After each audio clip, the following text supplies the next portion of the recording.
chat's coming along and some great questions. And again, if you have any direct questions for me or feedback, it's I'm on my LinkedIn page a lot. So just connect with me on LinkedIn and message me on LinkedIn with any questions that you have, particularly with the upcoming agenda. Happy to take those questions and answer any questions as well, and hear of any other ideas that you have for future topics. And again, other the speakers that you'd recommend and you'd like, certainly to have featured on the HITLAB Symposium on a monthly basis here. We do try to have as a diverse audience as possible. We do try to have as diverse topics as possible. Obviously, this month is really focused around CES and JP Morgan and what's going on there. I just popped in my LinkedIn profile of folks on the chat box as well, so that, again, if you want to directly message me or anything like that, that's easily done on LinkedIn. And certainly, for other events and things that are going on, feel free to follow there as well. But one of the folks we've been working with for a few years now is an extraordinary person who comes out of Australia, was raised in Australia, and did his actual medical training in Australia, MBBS out of Australia, came to the U.S. and boarded up as a U.S. physician at Columbia University, and then did his residency at New York Hospital in child psychiatry. And today he has just an extraordinary passion and an extraordinary amount of knowledge around child psychiatry, around, again, looking at adolescent and pre-adolescent anxiety and depression and suicide and things like that. And part of what his mission to do is to really help reduce not only the anxiety and depression, but also the suicide rates that we're seeing within kids, particularly 5 to 12-year-olds. And Victor, welcome to the program. And again, thank you for joining us today. How are you? And you're on mute. As we've heard a million times these days, you start a Zoom conversation, you're on mute. But how are you doing, Victor? I'm good, thank you very much. And thank you for inviting me, Stan. And I actually sort of graduated as an American doctor before an Australian doctor, because in those days they offered you the opportunity to do your sort of American exams, because they told you this is the smartest you're ever going to be in your life and you better do them right now. And so I was able to do the exams that they were offering. I sort of graduated and passed, and I sort of was a bit more of an American even before I knew it. But now I I've been love here it. for 50 years. So. No, it's fantastic. So again, I think really what we want to do is, as we're talking about digital and as we're talking about JP Morgan and CES, which you've obviously been to both, you understand them both.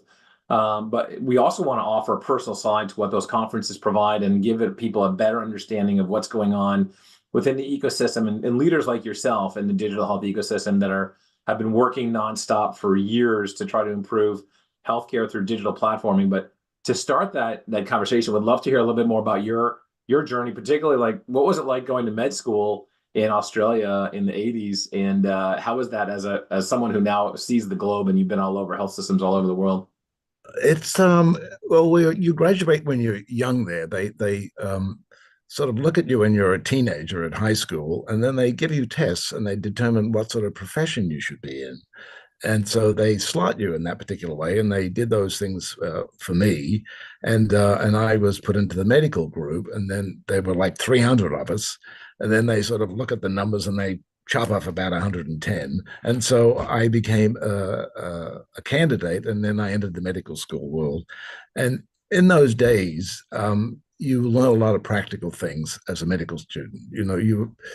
You do surgery and babies and all the wonderful things that you need to do when you become specialized. But in those days, you were thrown into the pot, and so you learn a lot. So in a practical way, we come out with a lot of muscles, that sort of thing. And so, and in Australia, I had the opportunity of going to two schools there. One was in Queensland, which was more of a tropical part of the Australia, and the other one was in Melbourne, which has more of a sophisticated, I use that word, education. And I graduated in 1967. I can talk more about that if you like. And then I came to Canada for a couple of years, and then was invited to be part of Columbia University. So not Columbia, New York Hospital, which is now Cornell, or that was Cornell in those days as well. And so I went and did my adult training there. Did I answer the question, or did you want me to just keep? Yeah, Yeah. this is great. Well, I think I'd love to get your perspective too, because I mean, everyone hears about New York City and what a rough city it is, whatever. Oh, You came yes. to New York City in the early '80s as an Australian. You'd never been out of Australia, and all of a sudden you're in New York City, and now you're seeing like this rough and tumble city of the '80s when Times Square was a red light district and it was crazy. Tell everyone a little bit about like you land in JFK, you get off the plane, and you go to Washington Heights of all places in New York City for you're getting boarded up in the U.S. as a doctor. What was that like?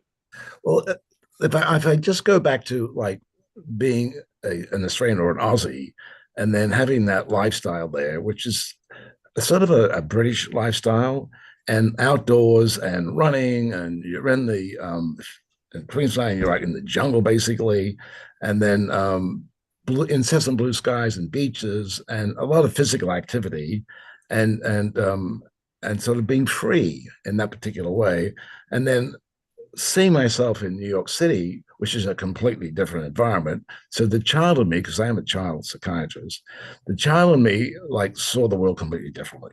You know, all of a sudden, it's not exactly what I was raised with. This is from the child point of view, right? There's a conflict there. And how do you adjust from one environment to another? Fortunately, I was a doctor and I was able to use my head. And so I was able to sort of ameliorate some of the issues that were going on. But in those days, New York was like some part of it was demilitarized, basically, you know, where I was. And so that was an amazing experience. But, you know, you're young and you fit in and you know how to dress properly and you know how to sort of fit into the community and you start to adapt. Um, I'm going to bring one issue about the difference between Australia and this is my prejudice here, and it sort of does raise issues about the journey I've taken since then. Is that the America has a completely different way of looking at things than other countries, especially in Australia, and so you come into the to America and especially to New York with sort of a need to balance both of them. And so I'm sensitive to the way people adapt to their environments. And it became pretty critically important to me when I saw it in kids. And I can see the conflicts that were going on, and I could see how they were able to adapt and not adapt. And so I was intrigued by that. And I think that was sort of a driver, like a bias driver almost, feel like, for me to be involved with kids and their journeys. And it was easy for me to identify with kids and to see their anxiety and depression and see which ones worked and also see the ones that didn't work. And being an adult psychiatrist as well, you sort of know the consequences of what happens when you're a child. You know, you can see what happens at that end. So the training I got here was very complex and also very good because I saw beginning and end, and that's the way I see what I do now, and I see how valuable it is to focus on the children as our asset here, and Absolutely. You're absolutely you're 1,000% right on that. And I think everyone in the audience would agree with you and just absolutely throw so much respect your way. And that's I think a lot of what we saw at CES and JP Morgan is that a lot of people are paying more attention to what's happening within the certainly the pediatric populations, the adolescent populations, but definitely that 5 through 12-year-old age population. We're seeing a lot of new technologies and a lot of things come together there. And child psychiatry was what you focused on when you were training at Columbia, when you were doing a residency at New York Hospital. Talk to everyone a little bit about what you've seen. I mean, and particularly over the last year, suicide rate for children all-time high in the U.S. after growing slowly over the last 9 years. And again, for the audience, that if this is new to you, we'll cover more of this next month in terms of these statistics. But it's been growing over the last 9 years, the childhood suicide rate in the United States. It's unbelievable. And last year was an all-time high. So I think we're seeing something really deteriorating rapidly. We need to do something about it quickly. And you know, again, I should call you Dr. Talbot because you're a physician, but Dr. Talbot, from your perspective, what are some of the issues there and that you're seeing, and what are some of the causal root issues that you're seeing around suicide for 5 to 12-year-olds in the US. Yes, and I sort of see suicide as a sort of it affects every age bracket, you know, and it's becoming more alarming here when you look at statistics in the younger kids, because whoever thought that like 10 years or 12 or 13-year-olds would be involved with suicide, you know. We see it as older, and um and so it's becoming more a common language. You can actually say the word. You could say cancer 50 years ago, and so it's on the table. And just from my experiences of going to the events, the medical events, 2 years ago when I talked about it, it was very uncomfortable. People didn't want to hear me talk about it, but the last year they don't mind. You know, in fact, some of them are actually comfortable talking about it, and I was sort of weirdly embraced. You know, because there was a way for me to introduce the topic. So I think in just the last year, my impression that it's become an easier thing to look at. And I can quote you statistics that will make you feel very uncomfortable. I'll just do one that every 11 minutes someone kills themselves here. Every 11 minutes, if it's not a normal suicide, it's sort of an overdose, which is like suicide like, and that's 11 minutes as well. And so it's like a plane crash every day, 135 people getting on a plane every day, taking off from here to wherever you want to go for an hour, and the plane crashing, everybody dying. And so that's sort of the reality of it. And we don't want to hear it, basically, you know. And so my point of view is here, and I look at statistics that 50% of all suicides, they attribute it to this age bracket that I'm involved with. I'm selecting 5 to 12-year-olds. And this is sort of world I sort of know about, you know, and this is where I've treated as a child psychiatrist. And I know that brain there at that 5 to 12, pardon me, kids, but I'm using it you as a brain here, that it's malleable. And so it takes in lots of things. And you can take in bad things and you can take in good things.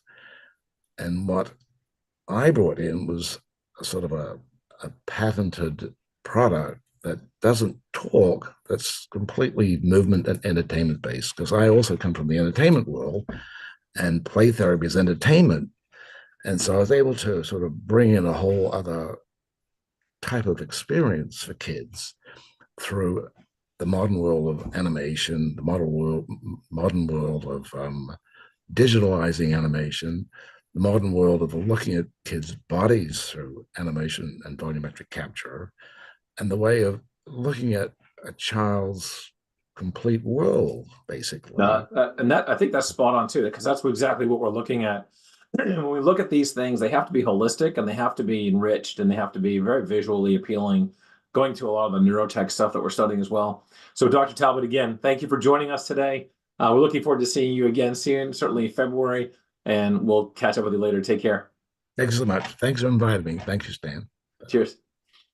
And again, just amazing work that Dr. Talbot is doing in the ecosystem to help kids, particularly 5 to 12-year-olds, and really looking forward to following the journey of that organization. Again, playing forward, if you haven't followed it on LinkedIn and whatnot, just definitely check them out and what they're doing. And his profile is also in the chat box.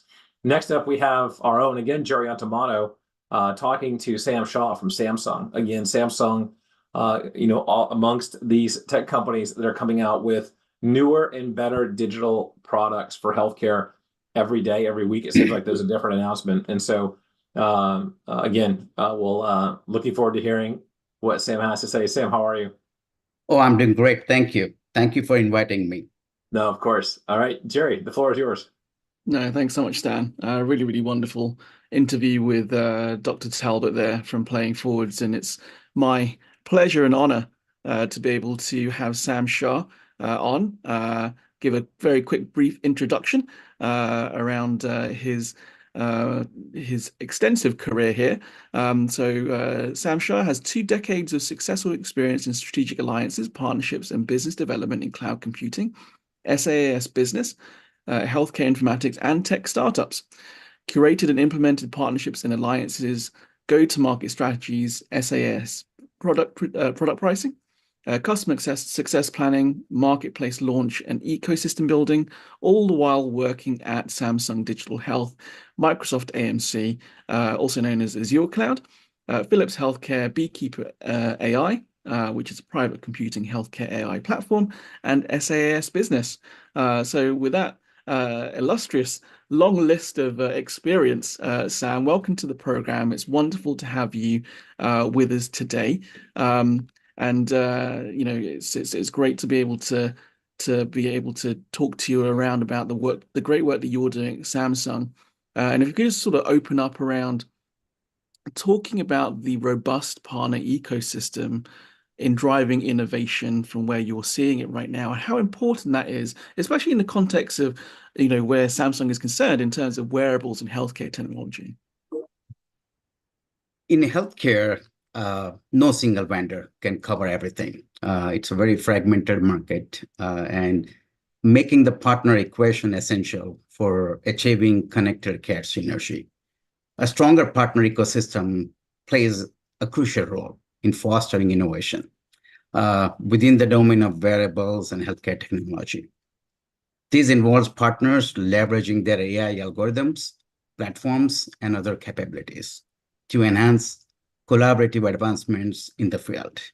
So the partner ecosystem enables collaboration, accelerates development, ensures interoperability, provides access to resources, and the market expands the market reach. It also fosters an innovation-friendly environment and the speed, and also assist in regulatory compliance, all of which contribute to the success and impact of wearable technologies in healthcare. Yeah, absolutely. Yeah, no, I think several different points you mentioned that are so crucial to making sure that that really does drive that partner ecosystem.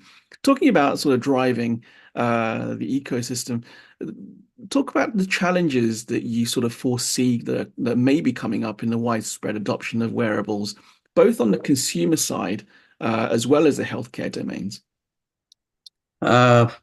Trust is key.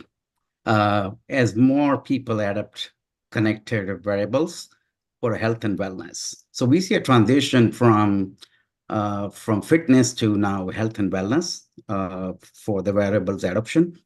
The consumer wearable maker should work to build trust by defending the privacy and security of health data, and by ensuring that users and clinicians can trust the accuracy of that data. So that is a very critical piece here. There's a widespread adoption of wearables which faces challenges related to privacy concerns, compliance, data security, interoperability, and regulatory hurdles. So that is impacting both consumer and healthcare domains. The clinicians may dismiss the wearable data. So to overcome clinicians' skepticisms towards wearable data, trust in its reality and relevance is very crucial. Key strategies, include addressing accuracy, concerning through advanced sensor technologies, ensuring interoperability with healthcare systems such as giants like EMRs and EHRs, conducting rigorous clinical validation studies, and establishing the industry-wide standards, and also promoting the patient engagement, which is very crucial. There should be an adoption by the patient population with the wearables, and these efforts aim to build trust and foster collaboration between patients, wearables, and the healthcare professionals. Yeah, absolutely. I mean, wearables are certainly giving the power sort of back to the consumers or the patients in terms of taking more control over their own healthcare journeys and such. And of course, everybody is familiar with the wearables that, of course, Samsung is developing and producing. And myself, I'm wearing a wearable myself to sort of keep track of my own health and things. But can you talk about a bit more around the journey of wearables data from its collection in fitness devices to the application in healthcare, and also the pharmaceutical context as well, which I don't think we often hear about? Yeah, no, absolutely. So wearables data typically started with fitness and now is transitioning to wellness, collecting the user information. So this data journey involves aggregation, anonymization, and then application in healthcare and pharmaceutical contexts for personalized insights, research, and treatment advancements. So if you look at it, there was a desktop came, then the laptop came, and then mobile phone came. And now we see a transition to wearables adoption. So a lot of technology is now shifting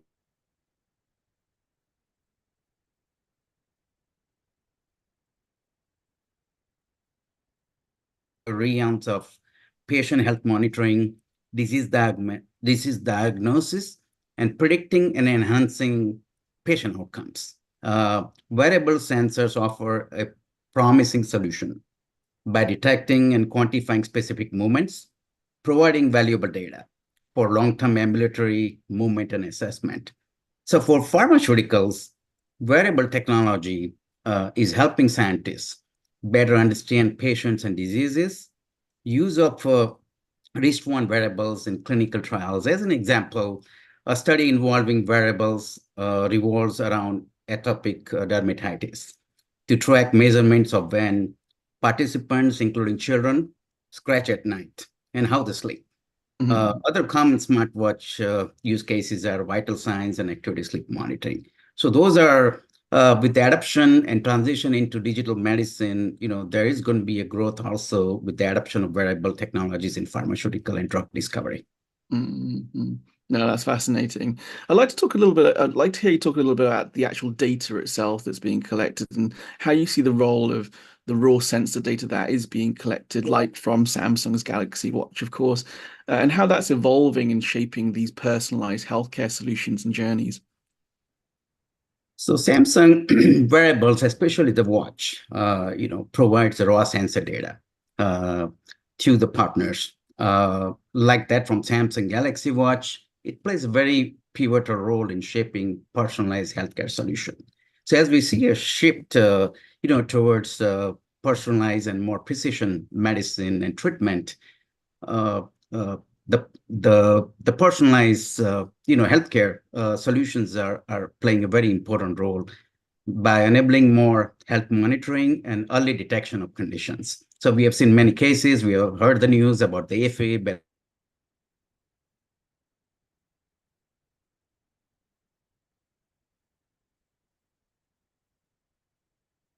on its wearable. There was also a recent announcement of the Ring product. We get the Samsung Unpacked. So Samsung is leading connected and sustainable healthcare, integrated and comprehensive solutions. And Samsung Health is now at the forefront of connected, virtual, remote healthcare for those interested in digital health innovation initiatives. Also, our innovative technology such as Privilege SDK, Health Stack, and tech ecosystem is positioned to empower the digital health landscape, providing partners and investors with unique opportunities.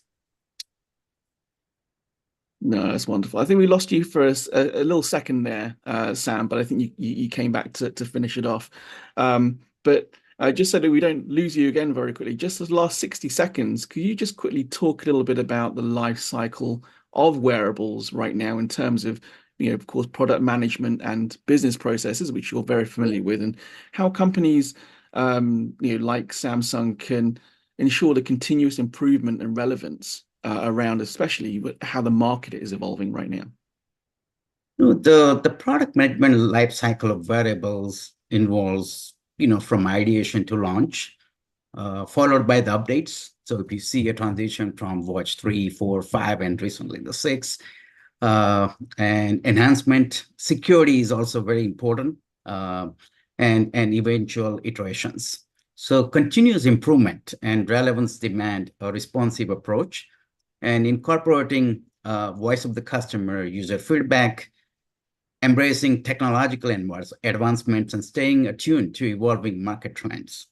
So wearables showed an increasing diverse field of application, such as COVID-19 prediction, fertility tracking, heat-related illness, the drug effects is like a pre and post, and psychological interventions. And some studies have indicated that the big data extracted from variables may potentially transform the understanding of population health dynamics and the ability to forecast the health trends. So smart wearable sensors are effective and reliable for preventive methods in many different facets of medicine, such as cardiopulmonary, vascular, endocrine, neurological function, and rehab medicine. So these sensors have also been shown to be accurate and useful for peri-operative monitoring and rehab medicine. No, that's wonderful.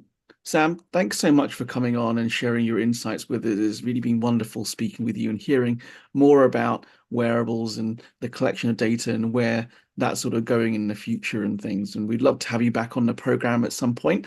But thank you so much. You're getting a lot of love from the virtual audience here, a lot of virtual rounds of applause and hearts.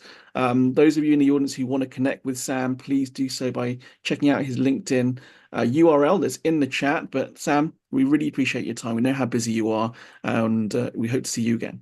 Yeah, thank you for having me. No, wonderful. Thanks so much. Okay, we're entering now the second hour of our 2024 or start to 2024 Digital Health Symposium. And I'm now going to quickly pass it over to our own innovation manager, Riley Fink, who will now be interviewing Jolene Anderson from Vector Point Ventures. Riley, over to you. All right, thank you, Jerry. Jolene, great to speak with you today. And let's just start by giving an introduction about yourself and a little bit about what you're doing with Vector Point Ventures. Great to be part of this dynamic panel, and really excited about all the innovation and partnerships that have happened since JP Morgan.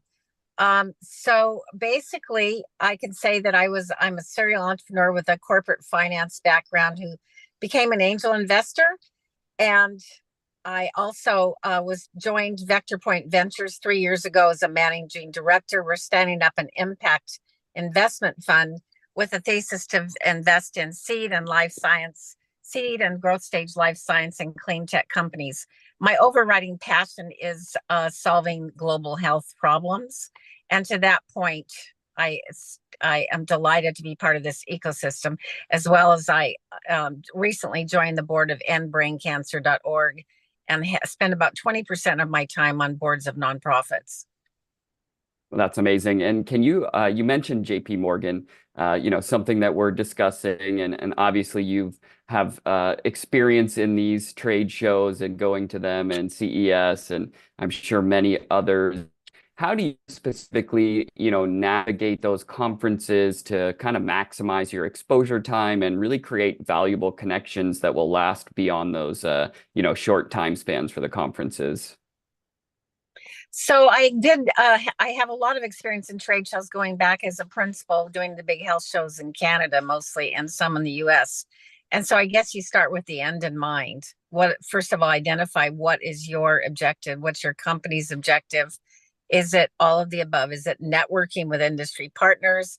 Is it, networking with resources? Is it industry knowledge?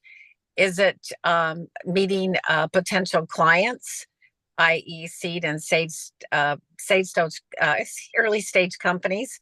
So really, it's really the focus and really having an outline and a strategy fully in mind. And to that extent, being able to navigate the platform and getting information in terms of who are the attendees, who are the speakers, who are all the people in the room, and really identifying who the key people are that you would like to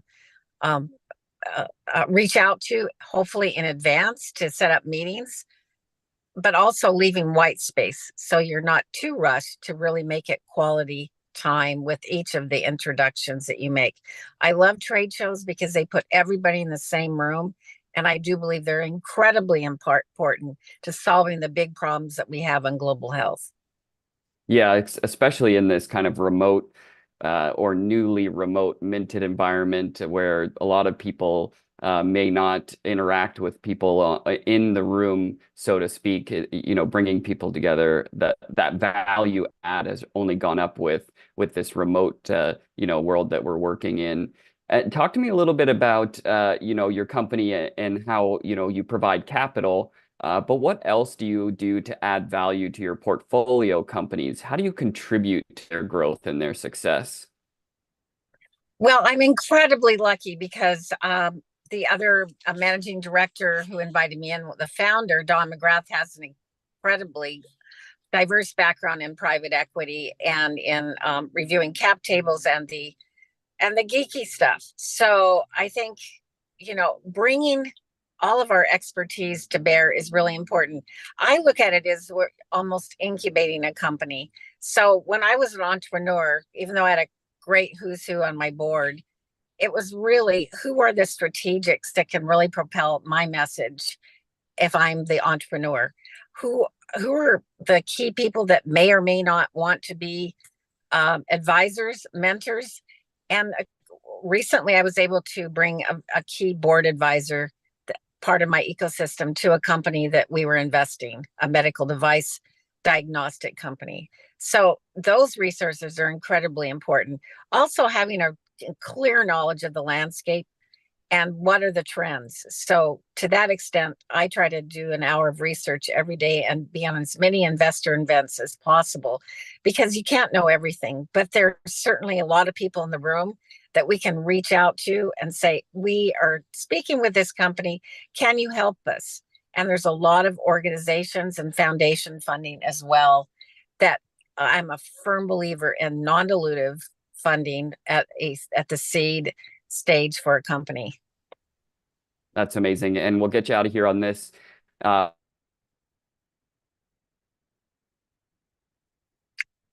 think you froze up. Looks like he did. So just as a final note, and I'll cover for Riley as he's freezing.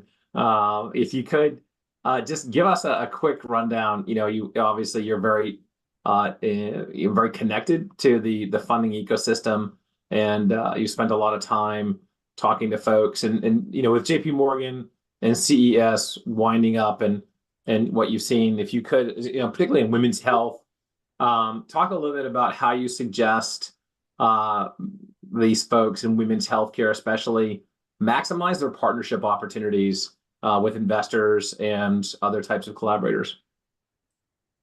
Well, that's a pretty big bucket, but first of all, know that you're in the right room. There are a lot of us that are absolutely committed to ensuring that women's health, we move the needle on improving women's health. It's about time. So find those investors that are really passionate. Even if you're too early, find key people in the audience are willing to help, mentor you, advise you, make connections, ask for help. And ask for advice, you get money, and ask for money, you get advice. That's brilliant. Well, really appreciate you joining, and just phenomenal work that you're doing. We applaud you and all the efforts that you're putting into improving the healthcare system, the life science system through digital, and certainly women's health tech. Thank you very much, Jolene. Thank you. It's a pleasure. Take care. So again, for folks who want to meet Jolene, her LinkedIn is in the chat box. Please do connect with her. She's just a very inspirational leader, just a wonderful person to be contributing so much to what she's doing. And, again, I think we're really lucky to be able to include her in our community. And it's a good person for you to get to know. And along those lines, again, we talked a little bit about women's health tech. And, one of the things you want to do is, aside from getting in touch with Riley, and again, it's very rare for his Zoom to freeze up like that, but do reach out to Riley. His LinkedIn's also in the chat box. He's one of the managers on our innovation strategy team. And we're constantly working with startups to help them on an advisory practice level improve their strategies, their reimbursement pathways, their regulatory pathways. We'd love to be able to work with you as well and your team. And we're now ready for book giveaway number 2. This is very exciting. So for all of those who want to be receiving a signed copy of Beautiful Women from Charlie Garland, again, an amazing storyteller, thought leader, and strategist. The first attendee who answers this in the chat box, so get your chat box warmed up, gets a free copy of his book. Thomas Hodgkin was an 1800s British physician, and his name is most commonly associated today with what type of cancer? Lung, A, B, myeloma, or C, lymphoma? So again, the first person to pop in the chat box here and get this answer correct wins this kind of this signed copy. And we have a winner. All right, fantastic. Well, look, you will be contacted by our own events and education team, and you will get a book in the mail soon. So moving on to the agenda for, again, we're now in our second hour. We're really excited to be able to talk a lot about Women's Health Tech Wednesdays, and that's exciting because we've got so many amazing leaders from across hospitals, health plans, life science companies, investors. So click on the QR code down there in the lower right-hand corner and get yourself a free ticket to Women's Health Tech Wednesdays from 12:30 to 1 p.m. Or again, message me on LinkedIn or message Ainsley. Let us know who you think would be a good speaker, who's an inspirational female leader in women's health tech companies or women's health tech and venture or government or academic, etc. So that's exciting. All right. So next up, we are very excited to have with us here today a phenomenal person who's, again, as you've seen already, just absolutely wound up and able to rock and roll in the digital health ecosystem. And these folks are, a lot of them that you see are BT1 members, Breakthrough One. That's a group that we've established as a part of the Breakthrough Alliance.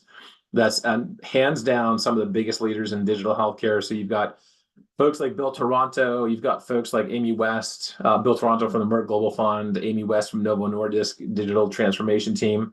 And these are just incredible people who are working long hours, most days of the week, and putting in decades of their lives to improve healthcare through life sciences. So that's an exciting thing to be a part of. Again, click on that QR code as well and join the BT1 network. As a matter of fact, that's a good thing to do. And if you haven't already signed up for the February Symposium, you should definitely do so now. Again, we do this to make it easier for you all. Just click on the QR code and join Bill and Sorum, Ebony and Amy and Bryant from an amazing array of folks from hospitals to health plans to life science companies that are going to be on for our February 29th leap day on a leap year. So who doesn't want to do that? What's the best way to spend time on your leap day but actually hang out with a bunch of digital health evangelists and researchers and scientists and entrepreneurs and investors? So that's exciting. Looking forward to seeing you there. Next up.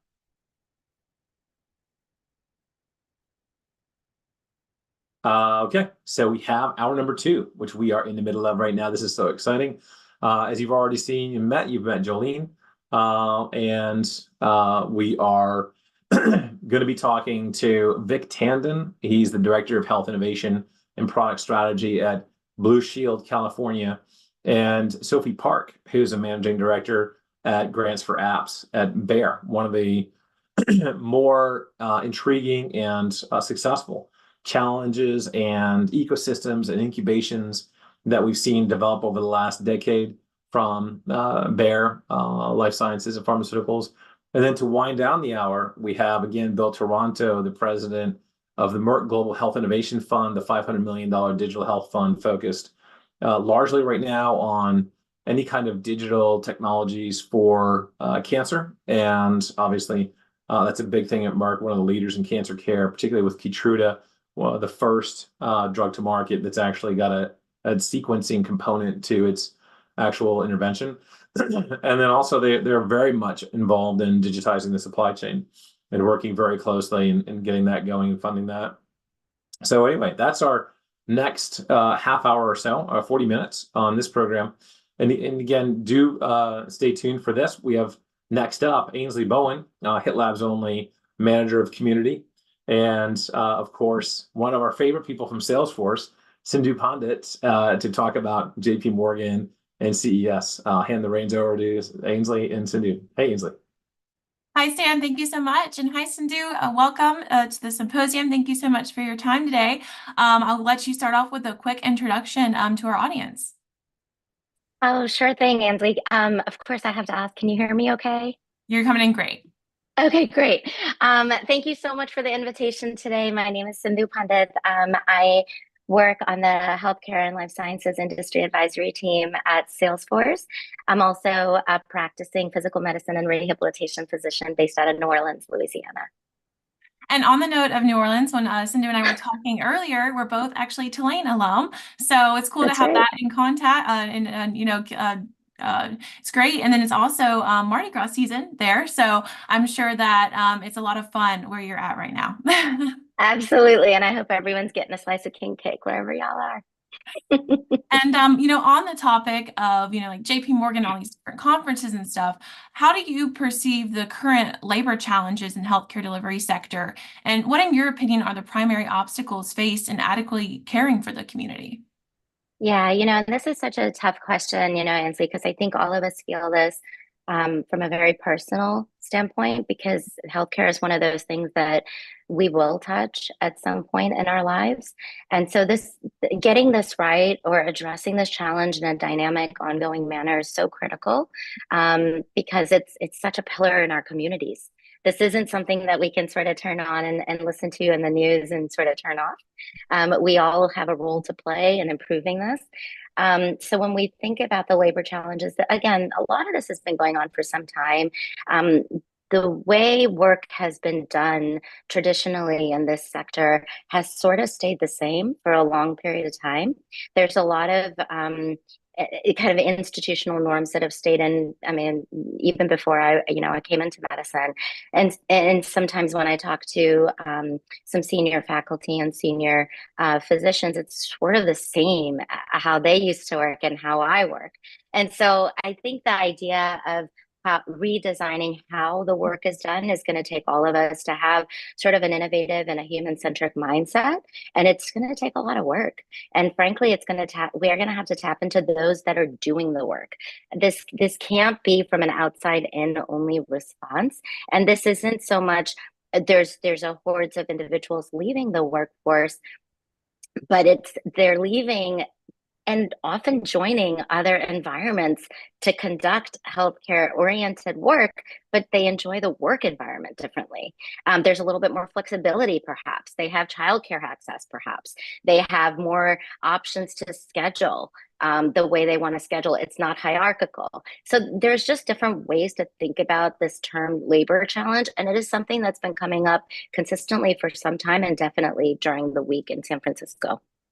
And as you were mentioning, kind of more so having an emphasis on like restructuring healthcare delivery, what innovation models or approaches do you think could better support healthcare professionals in overcoming these challenges that are within this industry? Yeah, so this is a tough one, because I think we've all felt that change and adoption and sort of innovation can happen at a different pace than we're typically used to in healthcare after we kind of went through the height of the pandemic. We saw things happen and come online really fast. Mm-hmm. And that's just not something that pace is a little bit unusual in this environment. So I think we have to, number one, be okay with trialing things and not, I heard someone say death by committee, not allow things to just kind of sift through this, should we, shouldn't we, how should we do it, mm-hmm. who should we try? But get better at trying and sort of evaluating different models and different aspects of a system and seeing what works. The other thing is this binary idea of telehealth or in-person. We're now talking a lot more about hybrid models, but that's true for both the workforce as well as those receiving care. And so I think looking at how can we intelligently sift people into the right space at the right time, where can we apply that intelligence? Because right now that's a human decision. Mm-hmm. If I'm saying, do you want a telehealth visit or do you want to come in person? And then I can say, oh no, for this I'll need actually for them to come in. That dialogue is taking, that human input. How can we think about leveraging technology, leveraging intelligence to kind of almost to guide people into the right platform when they need to get different types of care or have different experiences, but also for the workforce, who's mm-hmm. available, where, when, where can we offer decentralized workforces to support kind of some of the needs for inflow. And again, this is not a one size fits all. You're going to look at this as differently in an oncology model as you will kind of in my world of rehabilitation versus perhaps, mental health.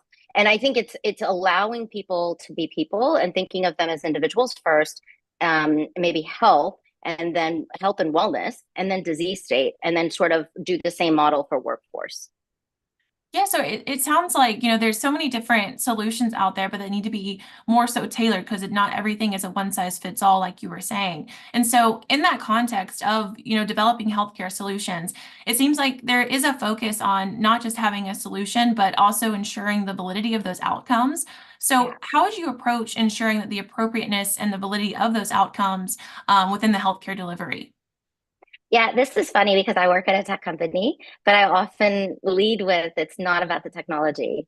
It's about adoption. It's about outcomes. It's about sort of the impact you're having on the population you're serving. So I think it comes to, if I may just say broadly, feedback loops. Having feedback loops in place saying, are you getting the outcomes, the impact that was intended by the intervention and treatment, and let's even step back. What are we talking about when we say treatment these days? It's no longer just a drug or a device per se. It's usually, it can be programmatic, it can be guidance, it can be support services. There's so many ways we can support those that we are actually caring for. And so when we think about that, what is that holistic impact we're trying to have? What are the right metrics for that intervention? And most importantly, can we set up a feedback loop and ensure that we're not only sustaining, getting that result that we were intending, but sustaining that result? Because this is dynamic, that, the way I was 5 years ago isn't the way that I am now. My health 5 years ago isn't what it is today. And I have to respect that I am a changing, person, and my needs are changing. And therefore the healthcare support system around the individual should change as well. And we should have those feedback loops in place.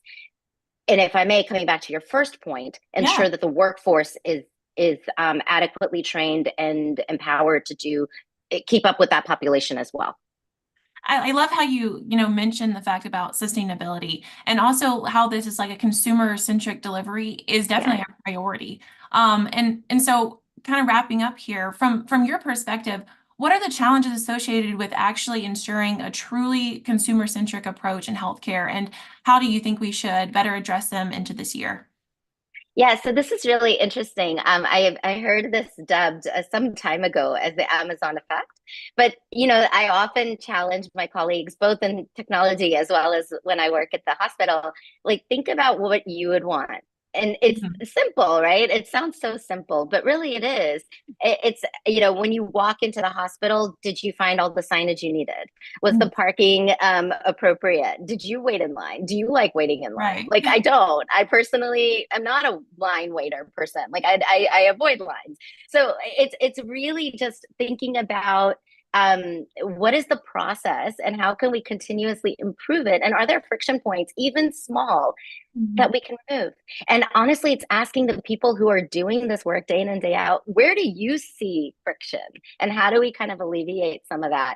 And there's a great story out there about one of the airports in New York, LaGuardia, coming online with one of their terminals, and how they had their staff actually walk through the terminal and take luggage through the terminal, take family through the terminal. And that's kind of what I think we should be doing, is like, why are we having kiosks 100 yards away from the entrance point? Like, does that make sense? Can we make it sooner? Can we make it closer to the entrance point? Or do we need to offer valet in certain areas, and etc.? I mean, there's a lot of ways that we can think about consumer-centric, customer service oriented changes, and not call it that. It's just really being tuned into who you're serving, and frankly, how would you want that process to work?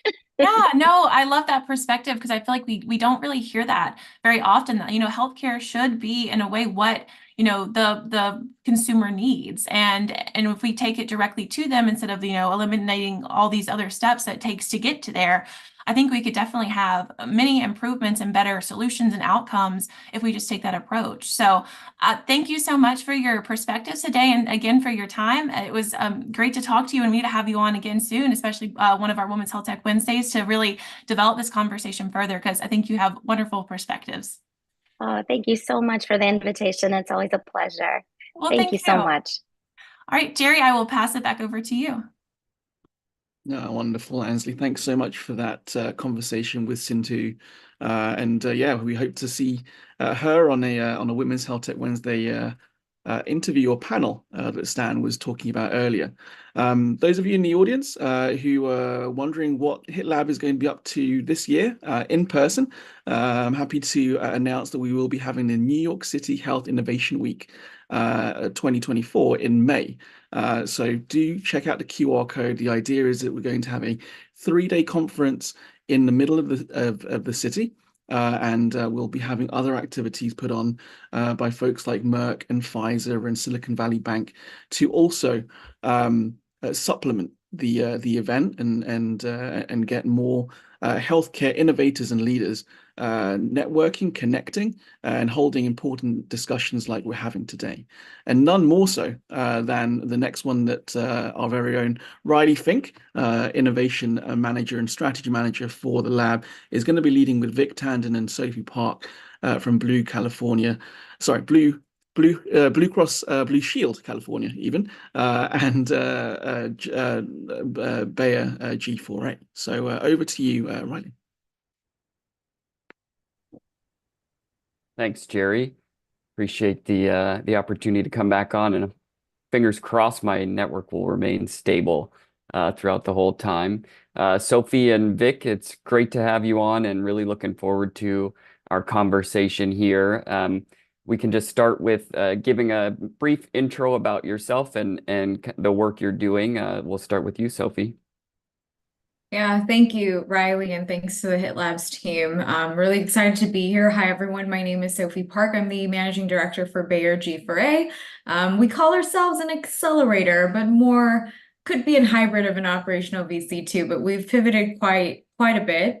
We support early stage, digital health companies. My work here is to sort of bridge a lot of the collaborations and investments with different teams within our organization. So really excited to be here. Thank you. Excellent. Thank you. And Vic, go ahead and give yourself an intro and, tell us where you're calling from. Sure. Thanks, Riley. Excited to be here with Sophie. My name is Vic Tandon. I'm the Director of Health Innovation Product Strategy for Blue Shield of California. Blue Shield of California is one of the not-for-profit plans based here in California. We cover almost 5 million Californians for their healthcare coverage. I've been with Blue Shield for about 7 years, kind of decades of experience in digital health, and our team here really focuses on working to explore and advance new technologies and new tech-enabled capabilities for Blue Shield, and helping us to meet our mission to provide affordable, accessible care to all Californians. So excited to be here and looking forward to the conversation. Excellent. Well, let's dive right into one of those technologies that is a pretty hot button issue these days. And Sophie, we'll start with you. I'm, of course, talking about AI. Can you take us through, from an investor perspective, how you're looking at AI, or being thoughtful or intentional, especially with kind of just a recalibrations of expectations around what it's going to bring in 2024? How are you positioning that in the types of projects or collaborations you're looking at coming up this year? Yeah, so the hot topic of AI. I mean, we all know that, we were just joking recently with a couple of investors, it just seems like every pitch deck we see just has, AI this, AI that does X, Y, and Z. And I think it's starting to become one of those words where, everyone just kind of uses it, but then now you do a little bit of a deeper dive into understanding, what type of AI is it? Is it reactive? Is it, is it limited? Is it theoretical? Is it, self-aware? Like, there's a lot of different branches of AI, but, AI in healthcare has been around for decades, right? And we all sort of know that. And as you said, a lot of the investor sentiment around this is, what is it really doing, right, to achieve a lot of these outcomes, right? What is it doing to support, operationalizing or better operationalizing workflow for, not just physicians, but also the people utilizing these types of products and solutions. And so, a lot of investors do think that this AI hype train, because of the open AI and things like that, that's been coming out, it's definitely a hype, but at the end of the day, it is a technological improvement that's significantly needed. We all know that. It has huge potential in healthcare, whether it's just a decision tree or whether it's self-aware, right? Whatever it is, it'll change the face of what we know as healthcare today. And so the way that we're actually looking at this, because we've always been looking, a lot of our portfolio companies already have had AI years ago. But the way that we're really looking at it is from almost like a health economics perspective, because at the end of the day, these are not just big techs that you're trying to get out into the world and get random people to use. Like, they have a really specific and significant, purpose, right? What's the purpose? What are the outcomes that it's driving? So at the end of the day, we try to weave health economics into the way that we look at AI as well. Yeah, thank you. I think that's really important. And Vic, I'll toss it over to you from your perspective for the providers and payers. How are you looking at AI in 24, and what are your visions for it in regards to the work that you do? Yeah, so I think from a health plan perspective, and certainly kind of the peers I talk to in industry, the focus is kind of threefold. One is primarily on what's the user benefit or user need that needs to be fulfilled. Second is the business value, right, that the technology could prospectively deliver. And third is, frankly, the capability of the technology itself. So what I've kind of seen, and Sophie and I were chatting about this earlier this week, is there's been a lot of kind of historical hype, particularly the last 5 to 7 years in the industry around AI and emerging technologies. And I think the technology is now actually catching up to the hype and the aspirations. But enterprises, certainly health plans and providers, I think are becoming more smart about the technology, able to ask more probing questions of vendors who are pitching that as part of the solution. But more importantly, are really taking a thoughtful approach to understand the needs and problems that they're trying to solve for, whether it's their own, their own employees, from a health system perspective for their providers and staff, or from patient or member perspective, providers, brokers, employers, and just trying to understand what problem are we trying to solve for? What's the business value that we're going to derive? And is AI the right technology to solve for this particular opportunity or not? And so, yeah, I think there's a lot of promise around artificial intelligence and generative artificial intelligence in particular, but it's paired with a lot of, I think, sobriety around what are the key business opportunities and business value that we're trying to derive. What types of operational changes might be necessary to take full advantage of the technology, with a firm focus on the needs of the user to ensure that value is actually realized.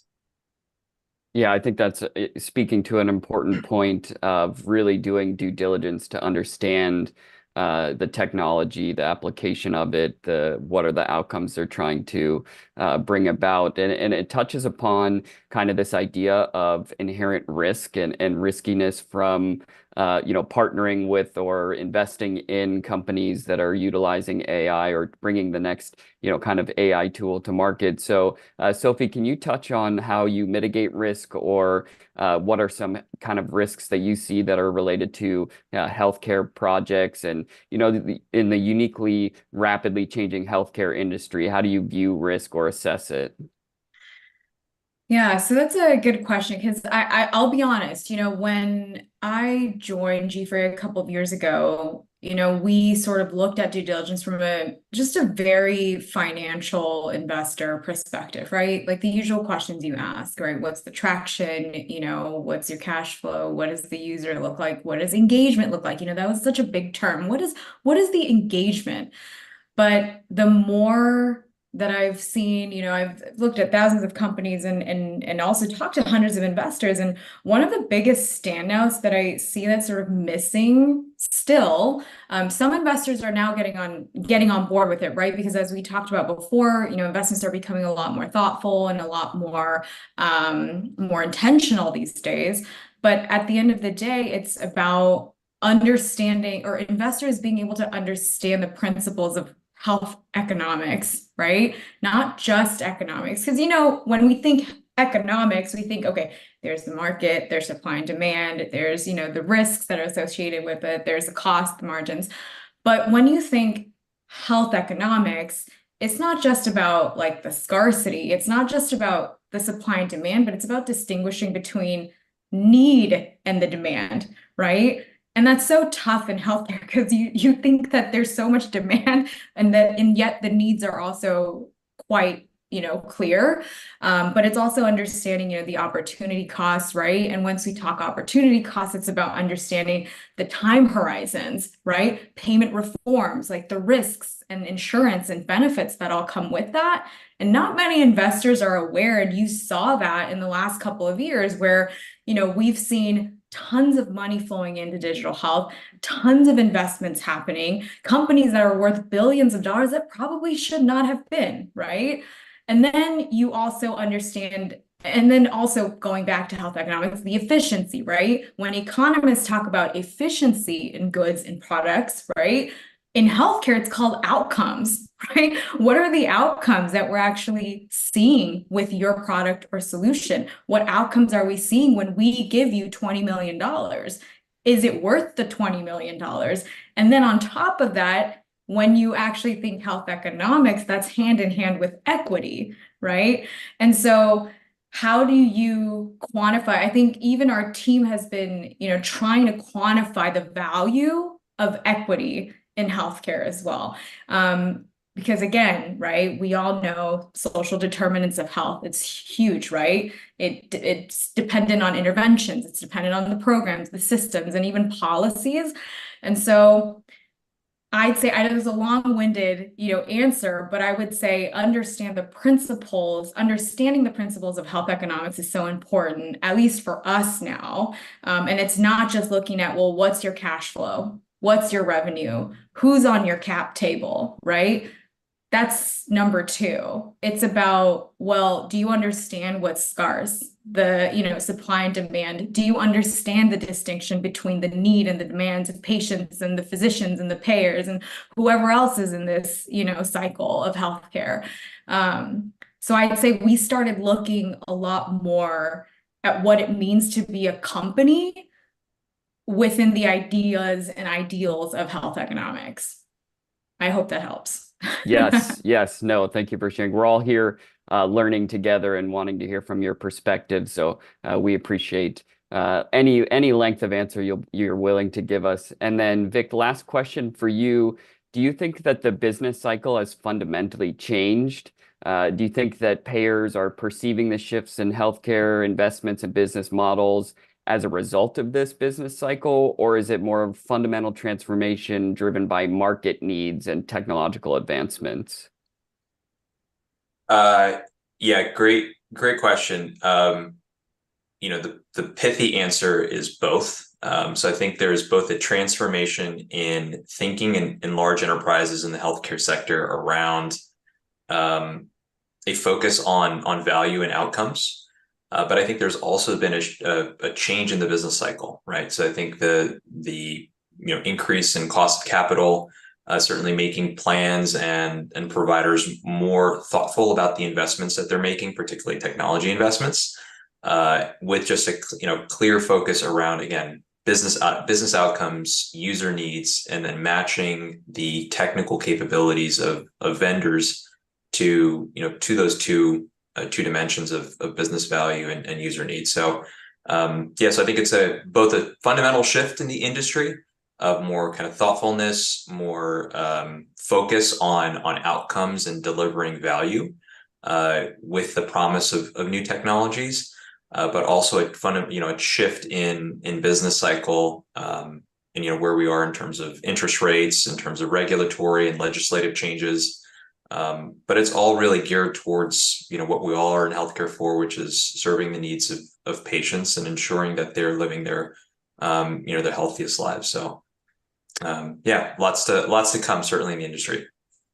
Yes, absolutely. And you can connect to hear more from them on LinkedIn. I'm sure there's been a lot of really good discussions in the chat. I'm sure people would love to maybe ask some more follow-up questions and hear more of your perspectives. But thank you so much for joining us and sharing such great answers. And we look forward to hearing more from you. I will hand it back on to Jerry.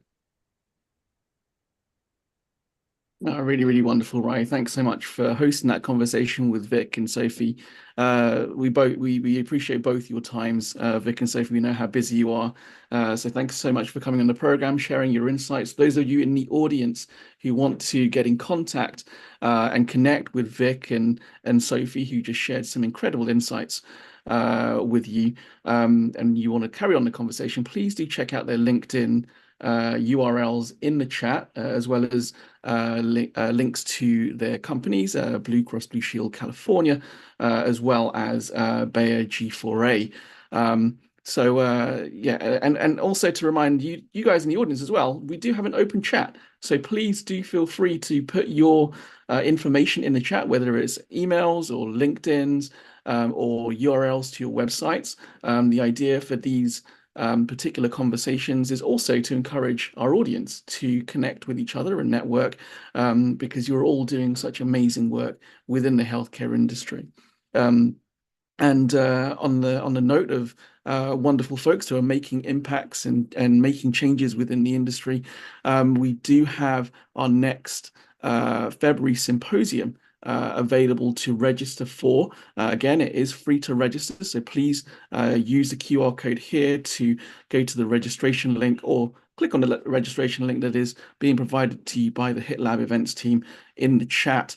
So please do register yourselves. You'll get reminders to tune in next time to hear from these amazing speakers around a very, very important topic, which is all around value-based care, and titled "The Heartbeats of Equality." So please do check that out, and do put your details here in the chat.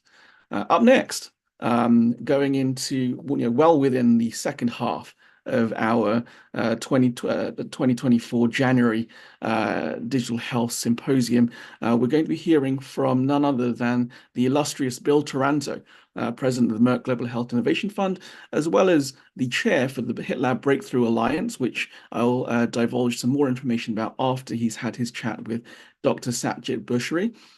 He's the founder of the Upper East Side Cardiology and Vein Institute. So Bill, we will hand the reins over to you, and looking forward to hear your conversation with Dr. Bushri. Well, thank you, Stan. I appreciate the introduction. I'm really excited today to talk to Dr. Bushri today about digital health and about his practice. So what we want to do today is, a lot of the audience may not know who you are, and so I like to always start with a question, a little about your career, your current medical practice, and the type of patients that you're treating today. Well, thanks for having me at this symposium. So I have a solo private practice on the Upper East Side of Manhattan. I opened it in the middle of COVID in 2020. And the reason is I wanted to really adopt my own style of practice, where the doctor, not a provider, but where a doctor is involved in patients' heart care within 360 degrees of their care. That is, it is not fragmented. It is all done, seen, or monitored by myself. And 2020 was an interesting time. It was a great time for younger physicians to take advantage of technology, to see an opening for private practice to kind of penetrate big healthcare. but also to experiment on utilizing, well, at that time, 5G, and also the acceleration of digital health, especially as it pertained to the public health emergency and the utilization of insurance, namely CMS, with as it pertained to telehealth and beyond, and we can go into that. And then as a side note, I'm also a it's almost like the hair club for men, right? I'm not only the president, but I'm also a patient. So I succumbed to fulminant cardiogenic shock in 2015, and my heart stopped twice. I was in a coma. I needed a heart transplant, and did not get one, but it was touch and go for quite a while in the hospital, and it took a good year to recover, and I am still recovering. And that put a lot of things in perspective as a result of being a patient and the need for immediate care, the need for immediate monitoring, and the gaps that I saw within healthcare, especially as it relates to the heart and the fear patients feel. So really, what I created and what I had hoped to create is utilizing the new digital health era in creating a practice that allows availability, it allows ability, and it allows us to generate income while providing exceptional patient care. That's great, and it's well, fantastic that you recover, and part of your personal journey is how you then treat your practice. So that's great. So let's talk about digital tools. I know that's important to you. Just interesting. Our fund created a cardiovascular monitoring company many years ago called Preventus, which was really for AFib monitoring that we ended up selling to Boston Sci. We learned a great bit about the need for digital tools in the cardiology space. And I'm just curious, what are kind of the tools that you use as part of your practice, and why they're important to your practice? Right. So the first thing about the practice was to make everything cloud-based. So we are as paperless as we can be. There's no such thing as a fax machine anymore. And so with the EMR that I decided to utilize, it had an open API system, so I can integrate outside third-party vendors. And one of the first things that I implemented was remote patient monitoring. So that's very, very essential and special with regard to cardiovascular care. In addition to that, home-based cardiac rehab. Home-based cardiac rehab is seldom used in big healthcare because reimbursement isn't there, but now it is being utilized quite a bit, at least in my practice. And as a personal note, I think for me, cardiac rehab was better than any medicine I took to get my heart stronger. And so I had virtual integration with that, along with monthly check-ins from the cardiac rehab vendor that I utilize. And then beyond that, we start using additional digital tools that are emerging, such as AFib monitoring, integration of devices like the Apple Watch, as well as up and coming new coding and digital tools to monitor what's going to start emerging as the hospital at home.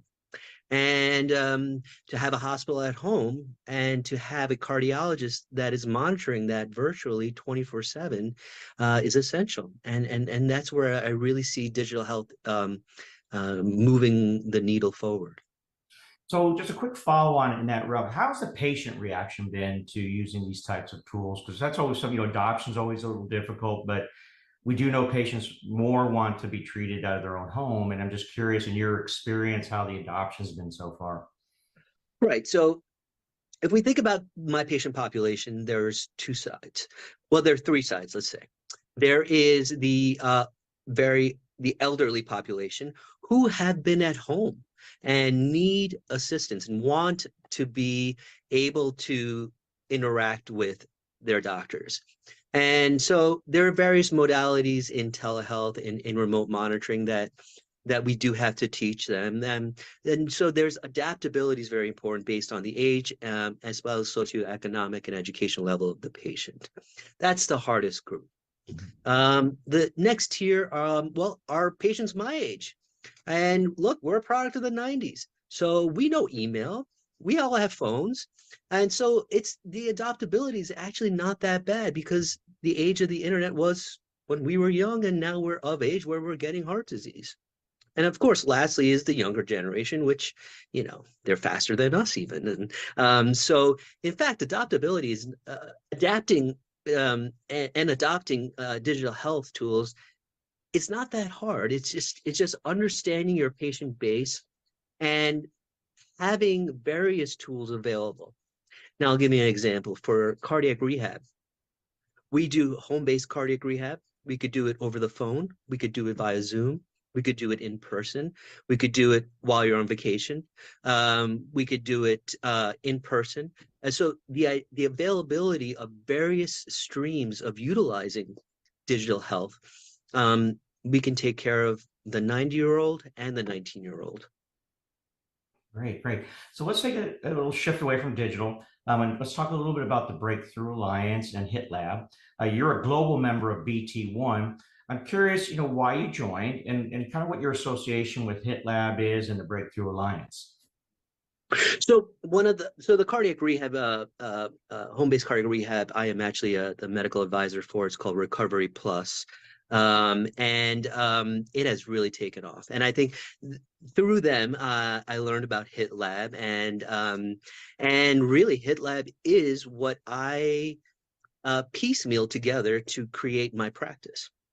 And through HITLAB, I'm learning to interface with new technology, new screening studies, also new opportunities. For example, the last HITLAB fall session at Columbia, the Economic Development Council from New York City was there. Wow, what a great community to tap into. And so that's the idea, is for me as a practitioner to learn what else can I provide, but also to see where are there services and patients of need that we can actually tap more into. Yeah, I'm with you. It's all about community, and it's about bringing people together. So I'm a big fan of the Breakthrough Alliance and BT1. Let's shift back to digital. I want to talk to this is a bit of a broader question, not maybe so much about your practice, but as you see healthcare broadly, what are some of the sort of challenges and opportunities that you see, you know, healthcare adopting sort of these digital tools? In some instances, in some types of practices, we see high adoption, others we don't. Whether it's from the clinician side or the patient side, I'm just curious, more of a broad view, just your thoughts on some of the opportunities and challenges as digital health is getting more mainstream in healthcare. Yeah, look, you know, healthcare medicine moves like molasses. And as I'm sure you know at Merck, it takes about 20 years to adopt a new medicine even.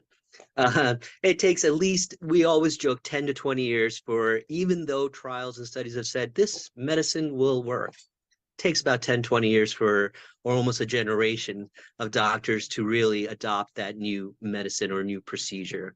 And so that's a challenge. But I would say that because of COVID and because of the breakdown of the healthcare infrastructure, in order to rebuild it, you have to adopt.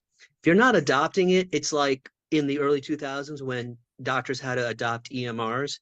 They either fell through the hole and had to sell their practice, or they grabbed it and they took off with it. And we're in that shift again, if not even at a broader interval. Okay. So last question, as you kind of looked at 2024, is there anything specific in digital health that you're excited about for your own practice, or even more broadly, healthcare? Because one of the things I'm seeing is that it's not that digital is going away. Digital is going to be more integrated into workflow.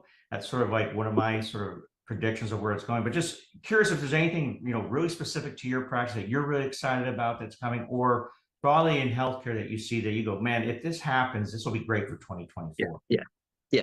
So I think two things. One is I think adoptability by insurances and the continuation by CMS to reimburse digital health is going to expand once we're starting to see outcomes and rehospitalizations get better. But I also see 2024 as a time of consolidation. Right? There are so many players out there. And now it's time to consolidate, to refine, and then to integrate. Pick and choose the best ones and go from there. Mm-hmm.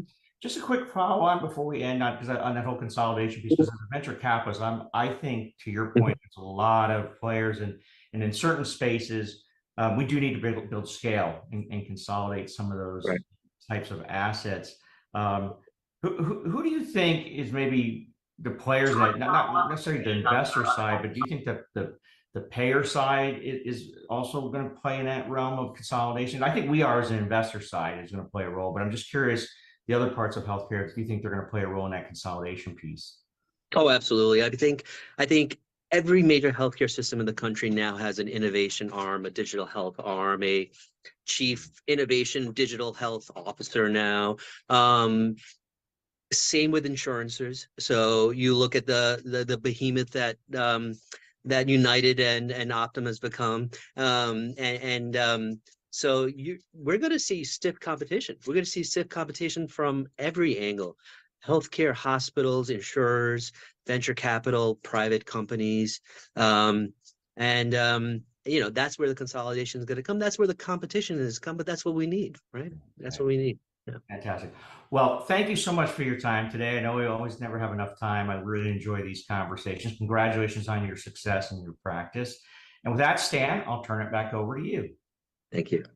It's fantastic. And again, thank you, Bill. And again, welcome to Breakthrough One, Sachi, and great to have you as a part of the global fellow community. And again, for those of you who want to join Breakthrough Alliance and the institutional version of Breakthrough One, just click on the scan button there. It's a great community. We're going to be absolutely growing it like gangbusters this year. There's all kinds of roundtables and cocktail hours and networking events, and there's a number of salons and different learning sessions where you get to meet folks like the chief medical officer for Apple and other really, really amazing people that offer tremendous insights and perspectives onto the adoption of digital, the funding of digital, the evidence of digital, and that's all needed to accelerate the overall use of this.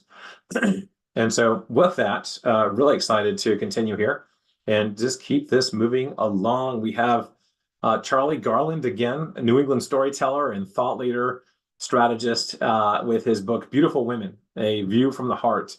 A tremendous piece of writing, read it over the holidays, just really touching, really well done. And this is the book giveaway. So the first person to enter into the chat box the correct answer for the question that's about to appear on your screen will receive a signed copy of Beautiful Women from Mr. Garland. So the question today is, how many people say they have experienced mental health stigma? And the answers are A, 3 in 4, B, 2 in 7, or C, 1 in 10. So if you have the ability to get to your chat box and drop in an answer for A, B, or C, you too could be a winner for this exciting and fascinating book. And it looks like the answer is A, 3 and 4, which you probably all knew. And the winner of this copy of Beautiful Women is Harveen. And so congratulations, Harveen. Very excited for you. We are in our last hour of the day for our CES JP Morgan Review Symposium for January. And we're going to now be interviewing the Charlie Garland, the author of the not only Beautiful Women, but also The Innovation Habit. And we've got a number of other things coming up this hour that we'll go through later. In the meantime, I'm very happy to hand the virtual baton over to Ainsley Bowen. Ainsley. Thanks again, Stan. And hi, Charlie. Thank you so much for being with us today and also agreeing to give away your book to some of our lucky audience members today who answered quickly and correctly. I'll just go ahead and hand off the floor to you really quickly to give an introduction on yourself to the audience. Sure. Well, thank you very much, Ainsley. It's a pleasure and, quite frankly, an honor to be here in this context. I am the author of the book that's been given away a few times already, and it's absolutely my pleasure to, I'm going to be personalized signing the copies, sending them to the recipients. Congratulations on those who've been participating. And I really considered it an honor to be invited to talk about the book. The book is quite a bit more broad in topic than just health, or even women's health, as you might suggest, or innovation. Even though I've been a senior fellow with HITLAB this is going to be my 10th year, my first decade actually, and as a member of the team, and I'm very proud to be able to say that. So one of the questions that was posed to me earlier on was what really inspired me to write a book like this. So the inspiration came from a lot of different sources, I have to say, not the least of which was really taking a big step back at the period of time that I was in last year, and have been thinking about this for years. And I think we can all identify with the fact that, my goodness, in our society, we have a tremendous amount of polarization and hatred, unfortunately, and which degrades into so many different, quite frankly, ugly aspects of how society behaves by themselves, with each other, in groups. And I thought, isn't there a different way to think about this? And this is, how innovators often think, is let's consider thinking in a very different way. And I thought, first and foremost, I know so many women in my own personal life, and others I've been familiar with, who have had such a tremendously positive impact on others around them, whether it's their family, their kids, their friends, or leaders of organizations and what have you. And so very often they do not get credit for this. They are the unsung heroes, or in this case, of course, heroines, who have these tremendous stories that no one has heard, or very few people have heard. So few people are familiar with or come to mind immediately when you talk about healthcare leadership or innovation. It's almost always men, unfortunately, and I'm sort of showing my bias, but I'm being as transparent as I possibly can. There are so few women, or they're underserved and underrepresented, and most certainly underappreciated. So that and a lot of other things were part of the inspiration for wanting to write this book about stories that would very much in an equity-based or equity kind of sentiment of a gesture to the world, or to the world that I can influence. I would like to be able to promote all these unsung heroines and the work that they've done that has been so inspirational, so impactful, and quite frankly, as I discovered in the writing, collecting, researching, and publication of the book, that I have found such incredibly precise examples of innovation, of value added, of impact, and that's really part of the culture of what HITLAB has been all about.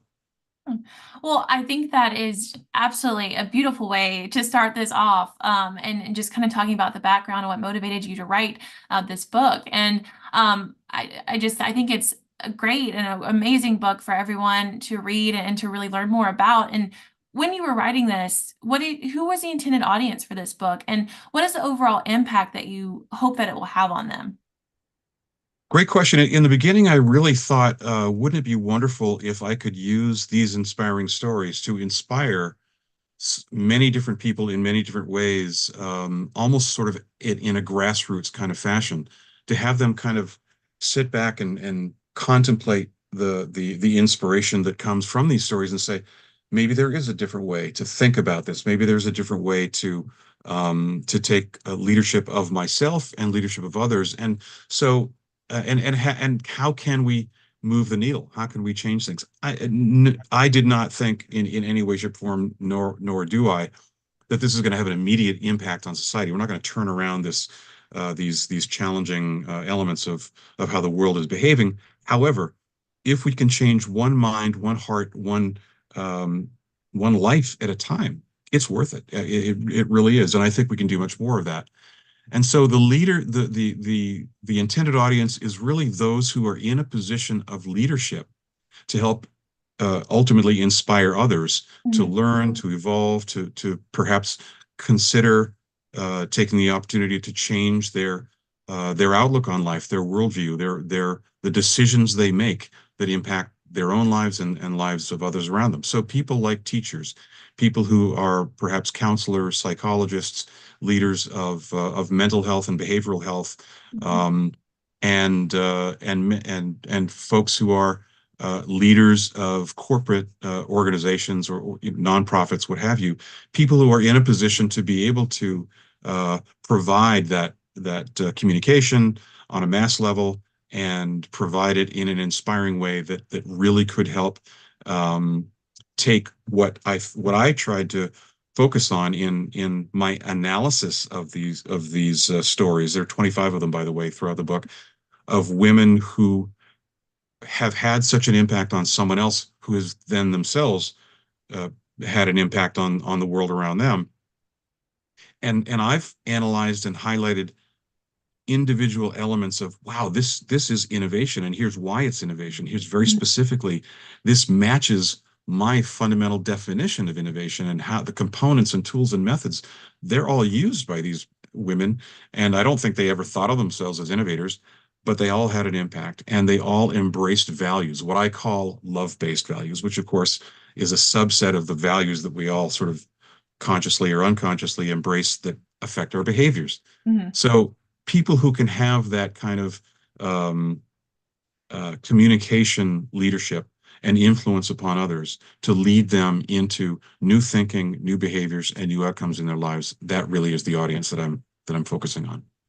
Well, I love that. I love how you really emphasize that in a sense, it only takes one person, right? It only takes one person to stand up, to be a leader, to be innovative, to completely change, the landscape and the healthcare system or whatever that may be that they're, trying to innovate. It only takes one person.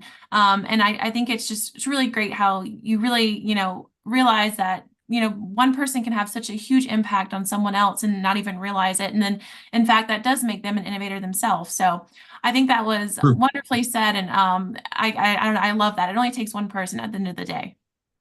It sure does. And you should realize that the book is really just a microcosm of a bigger vision that I have in terms of not just writing this book, but it has spawned in me the inspiration to create a more precise vision of how do I want to take the next steps in what this book has represented. Well, one of those next steps is to say, gosh, I found stories that were so powerful and in some cases extremely relevant, directly relevant to healthcare leadership, and healthcare innovation. And I have found that among the cadre of providers and contributors to healthcare, and one of the biggest sort of categories, demographics of unsung heroes in healthcare are in fact nurses, and the work that they do and the underappreciation that they receive relative to the famous doctors. In many cases, those are men, but not always, of course. But nurses kind of represent the epitome of people who have done amazing, beautiful, loving, caring, impactful things, and really gotten not their due in terms of the credit. And so I thought that wouldn't it be wonderful, especially in the face of what we have known for years and will be for years to come, a tremendously frightening shortage of nurses around the world, that could this help inspire young girls and young women to consider, is this kind of the sort of thing that I'd like to go into, because it's exciting and it's fulfilling. It matches with my identity as a person and who I want to be and how I want to aspire. So I am in the process of researching and beginning the creation of my second book, which is going to be tentatively titled "Beautiful Women of Nursing." Inspiring stories from the heroines of healthcare. So I'm in the process of identifying stories, beautiful women, storytellers, and anyone who might, for example, want to be on the advisory board of this movement that's going to have a new life of its own long after the book gets published. Yeah, and that's so great to hear about where your next visions are going, and kind of on that topic, I wanted to know if do you have any other invention protocols that you're working on? Do you envision any certain collaborations improving outcomes for the future? I'd love to get your thoughts on that. I do indeed, and it's funny.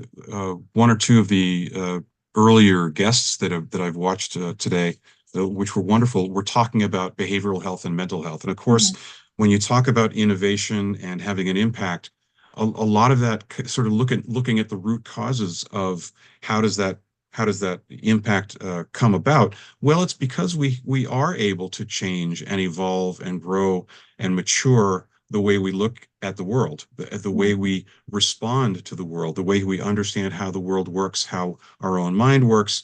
And that really does come down to our own psychology, our own way of thinking, our own clarity. And so all of this, as well as, of course, the years I spent researching and developing and exploring and learning within the world of innovation and creative problem solving, those have helped me to understand how the human mind works, and how the human mind works, of course, ultimately impacts the things that we do, the decisions we make, the choices we engage with. And of course, that affects our health outcomes and so many other outcomes. So I have been engaged with other people in sort of theoretically discussing this and coming up with some plans to develop an entirely new protocol that is going to seek, in a nutshell, to supplement the architecture of how we deal with mental health and behavioral health. I'm not going to be so damning of the current system, but a lot of people have I'm sure we're all familiar with the cynical term sick care, as opposed to contrasting with healthcare, which basically refers to, well, we wait until people get sick before we do anything. We're not as proactive as we should be. We really are not being as patient-centric. We're much more provider or doctor or treatment-centric, which I think we need both, but I think we really should be emphasizing much more on the proactive versus the reactive. And that becomes the basis for, and the tools and methods that I have been teaching for years to effectively help people become better innovators are really the very same elements of understanding how we, in fact, improve outcomes, how we solve problems, how we look at the world and make decisions, both consciously and subconsciously, unconsciously. And those are the elements that are going into this new mental health, behavioral health protocol. And can you discuss any of the major challenges that do occur, when people do seek mental health treatment? Have you seen any of that? And what do you think is the overall challenge with that? Well, there are great volumes of statistics that one of the earlier guests talked about, the number of suicides that result from a cascading of stress, anxiety, depression, and what have you. The behavioral elements of how those are evolving and how they could be improving are simply not getting across. They're not being adopted and shared as effectively as they could be with patients. Now, I have had a tremendous amount of influence by a thought leader in this world. I'm one of his trainees and certified coaches and what have you. Someone, Dr. B.J. Fogg from Stanford University. He has been a tremendous success in proving his concept of his model of tiny habits and how that effectively gives and empowers individuals to make their decisions in the moment of choice, understanding how their mind works. And so that is the kind of thing, just in a very, very simplified fashion, that I've taken that, I've combined it. This is actually where my practice, the innovation habit, comes from. I'm using that very same application to not just help people innovate better, but to handle and manage and drive as in kind of the consumerism fashion, more proactively their own mental health and behavioral health. And that could be mental health issues that are like substance abuse, stress, anxiety, burnout, but it also is as mundane as how do we make better decisions about what we consume, the vitamins we take, the foods the exercise routine, the lifestyle, all of those. Yeah. So do you think that there is this sort of stigma associated with mental health treatment? And how do you think that innovation protocol can propose to create a less stigmatized approach, especially in those who are in positions to receive treatment? Well, that's a great question and a tremendous challenge. As Stan's statistic earlier indicated, 3 out of 4 people would admit that they are stigmatized by the concept of mental health treatment. And it really, in a nutshell, as I mentioned before, the very same elements of what I plan on creating and producing and working in collaboration with mental health treatment providers around using these tools and methods and insights. These are all the very same ones, in essence, as I've been teaching for years in helping people to become superstar innovators, to be extremely effective innovators. You really have to understand how your own mind works and to become more conscious of what you're thinking and when you're thinking, and in fact, what you're not thinking and what you're missing, how our own natural human universal cognitive biases affect every decision we make in every aspect of our life all the time. And those are the things that can be, if you enlighten people, give them tools and methods for engaging, recognizing, and then capturing those very same things that are promoting these amazing successes in innovation are also the things that can pull people out of the depths of what I call that sort of stigma quadrant of the learning cycle. They're going from being a failure, a problem, a problem person, someone who has a problem or has issues or whatever. These are all stigmatizing kinds of things, but they're the very same tools that I teach to people who are rising stars and the golden child, so to speak, of any organization. They're the ones who want to become, absolute world-class, excellent innovators. That's the very same tool set. So why would you feel stigmatized by using the same kind of, methods and tools that the superstars are using just to get to improve yourself? You're just on a different path on the same journey, a different part of the same journey. Yeah, no, absolutely. I really like that mindset of, you're just on a different path, following the same journey as other people will go through. So to eliminate that stigma, regarding seeking treatment, of course, is always going to be a goal, I feel like, in the healthcare world. Because at the end of the day, we just want people to be able to get the treatment and be able to be healthier, in whatever capacity that looks like. So thank you so much, Charlie. I can't believe we're already at time, but thank you again so much for you taking your time today to give away the book and also to share your insights on what inspired you and what you're working on now. It was great to talk to you. My pleasure and an honor, and thank you very much for all your help too. All right, I will pass it back to Stan. That's a great interview. Thank you, Ainsley. And again, can't thank Charlie enough for all his contributions to not only what he's done within the digital health world, but overall in innovation strategy and certainly now authoring some tremendous books. So we are on our third hour, halfway through just about now, and we've got again some phenomenal folks coming up. Chris Narayan coming in from MediKarma, which you all met last spring, the leading avatar in healthcare, and we've got a number of other folks. We got 2 other sessions coming up after Chris this hour, including the Jennifer Cielio from Samsung. Looking forward to hearing from her. And we've got a couple of entrepreneurs who are starting up a company called BirthView that are absolutely taking the world by storm. BirthView is a point of birth delivery room technology that we'll tell you about there as well. And then coming up now, we've got just looking at the February Symposium. We're already seeing a bunch of people register for this. Again, this is free, so and it's virtual, so there's no limit or time frame or anything like that. But we're really excited to have an incredible panel of people coming in, over 30 different guests coming in for the February Symposium on Leap Day of Leap Year, February 29th, 11 a.m. to 2 p.m. Eastern Daylight Time, including Bill Toronto from the Merck Global Fund, Soren Patel from AstraZeneca, Ebony Travis Techniker from Boston Scientific, Amy West from Novo Nordisk. You all know her. She's a regular on our programs. And Brian Powell from Bristol Myers Squibb. So these folks are really leading the way in the digital transformation of life sciences and healthcare delivery. And looking forward to you all getting to know them a little bit more and getting to understand their perspectives and their insights in the digital transformation that we're undergoing right now in healthcare.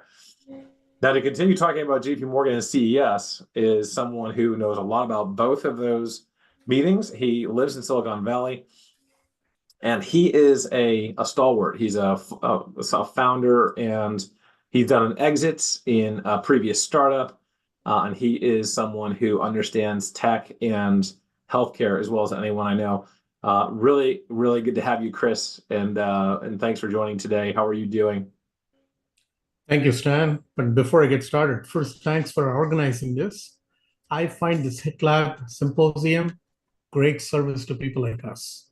We learn a Appreciate you. lot from this. So appreciate the work you do and your team does. So no, it's really appreciated, especially, you know, again, Ainsley Bowen, who's the producer, and her sidekick, Jerry Antomato, who is never ending when it comes to forming alliances, partnerships, and developing community at the lab. So, but great to have you here, Chris, and really appreciate your time today. I know you're swamped and you're a very busy person. First of all, just introduce yourself for a minute or two for the audience that doesn't know you. sure. I'm Chris Narayan. I've been in Silicon Valley for 36 years or so, mostly in technology. I entered healthcare. Might as well kind of tell you what I do. I work with a company called Medikarma. I'm the chairman, CEO, founder of the company.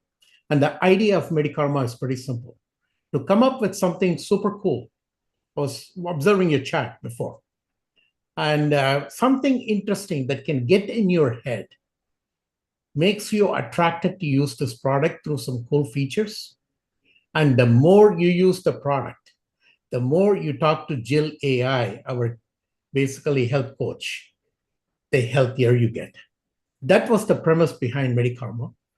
And as we started the company, we very quickly realized the more healthy you get, there are a couple other people who are very interested in you. The health plans are interested in reducing cost of care. So the healthier you get, the cost goes down for them. So they're interested. And the healthier you get, your provider, your health system is actually spending less time, less burnout, more health, which means their year-end bonuses from CMS or health plans is good. So we figured out a way, a patient-centric approach, how to get people healthy, and they benefit and the entire ecosystem benefits. That's what we do. That's brilliant. I'll just add one more thing because of that somebody chatted there. They said, you know, there's so many apps and so many platforms and everything happening. And patient engagement is the key. My answer is, do you remember 1990s? Browsers, browser wars, all those stuff, so many websites. And I asked this question when I went going to conferences. Do you know one thing that changed the world of internet browsing and internet usage? It is the advent of search engines. So ask the investment community, what do you think is the search engine for healthcare? So that's how I want to get started. Let me share with you, move on quick to JPM. Love it. Yeah, tell me. Just tell us, you know, quickly, what were some of the products and some of the innovations that you saw at CES JPM that really stood out to you? Right. I was first surprised by the overall sentiment. There was very positive sentiment, almost felt like being in the Goldilocks side of healthcare. The fear of recession has gone down. Health systems that we were talking to were all positive. The 2024 budget was going up. The IT spending was going up. That's we saw on the one side. On the other side, the health systems and health partners, there was a lot of FOMO happening right now. They openly told us our management is putting a lot of pressure. Board is putting pressure on us getting into digital health, digital front door, patient engagement. And why is this? Because a lot of them have apps right now enjoying 1.5 stars in the App Store, very poor visitors. So there is a change we are starting to observe, and we are happy with that. I'm not going to go into the investor side of it. Let me just focus on what we saw there. Yeah. We saw a couple of interesting things. One, Microsoft was making a lot of waves centered around the nuance in healthcare, enthusiasm for healthcare. But the surprise player we saw both, mostly at JPM, was interestingly Amazon, making a lot of waves through the partnership, their current $9 primary care initiative they're doing so well with. They were trying to connect their partnerships with health systems and threading into health services provided by self-insured employers. So we are very enthusiastic about what Amazon is doing and figuring out how to get in there, because our effort, current engagement, is a lot of self-insured employers. In the CES, we kind of saw a lot of enthusiasm around infrastructure improvement. As somebody said it well, it is more enthusiasm than readiness. So a lot of people are working on it. What is really coming out, we'll have to wait and see. I'm talking about healthcare. Obviously, radiology has a huge lead because they've been working on this for 10 years. One surprise to us that a speaker before me mentioned, mental health. There is a lot of conversation going on in mental health. There were many products that we saw that was using voice to diagnose mental health and depression. This is music to our ear because the more you talk to Jill, the more voice samples I have. So I can actually use this to diagnose mental health if I have these algorithms inside Medikarma platform. So we saw this a very interesting category. The last thing that we saw that was interest to us is this continuous push in value-based care. But value-based care is slowly moving because of the health plans from a play on process improvement, better data, interoperability, analytics, et cetera, to improve the risk sharing.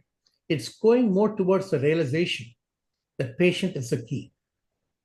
The more you engage patients, the more they may get healthy. So the hyper-patient engagement or patient-first care is becoming a fairly significant momentum that we observe. So that's, in summary, what I came across, and open to any questions. No, it's a great question. Yeah, no, thank you for that. And tell me a little bit more about, again, what you're seeing this, the kind of perspective you're seeing this really with the impact on consumers, technologies and products, especially the ones that were at CES this year. They had very much, CES is literally the Consumer Electronics Show, and healthcare is becoming a bigger and bigger part of that. 10 years ago, it was, 20 years ago, healthcare didn't exist at CES. It was all about the launch of the latest Apple device or Google or Samsung. Now it's really become like 25% is healthcare stuff. So how do you foresee this kind of impact on the consumers where digital is really going to, and AI and avatars like Jill that you created here are going to have an impact on the consumer and the patient? One general comment, and then I'll go into specific. General comment, there is a groundswell of AI in healthcare happening at CES. A lot of people are showing their AI products, as I said, more towards process improvement. Interestingly observed, a lot of these products that I saw were oriented towards improving HR process. And we are kind of taking a note of that. To go back, the comment I would make is, as this groundswell happens, it's not just love at first sight of the app that you see or the platform you see. It's how you sustain interest every day, like TikTok does or Instagram does. So one of the things that we learned from our customers we're engaging right now is a program we have launched called Everyday Jill. Everyday Jill talks to you about your chronic conditions that you have, which one you want to fix, talks to you about your behavior issues that you want to fix, whether it's sleeplessness or not working out or some other issue. Then finds out what's happening with you in the next 4 weeks. School reunion, job interview, what is it? What is it you need to look good and feel good for? Based on that, we launched Jill. It is a soft Jill or a hard Jill that starts nudging you gently or hard every day. She may tell you, remember you told me, Stan, that you want to lose 10 pounds? Get off the couch. It's 5 p.m. It's time for you to go for a walk. So we are starting to deploy Everyday Jill as a stickiness tactic to keep the patients engaged. But overall, CES, a lot of things happening. Last thing I would mention to you is the ring. This is becoming a very key category. Rings are, I saw last time 5 products being announced, including Samsung. So. No, that's fantastic. And again, I think, CES, JP Morgan, just massive meetings, again, Las Vegas and San Francisco. What were some of your what were some of your insights just from the program that you saw and the industry leaders and what they were saying? What were some of the insights that you picked up there? I'm looking where we are skating to where the puck is going, right? Where do I see the puck going? I see the puck going towards patient engagement. Driven by value-based care and monetization.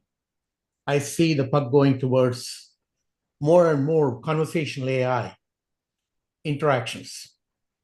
So that's where I'm going, and continuous engagement with the patient.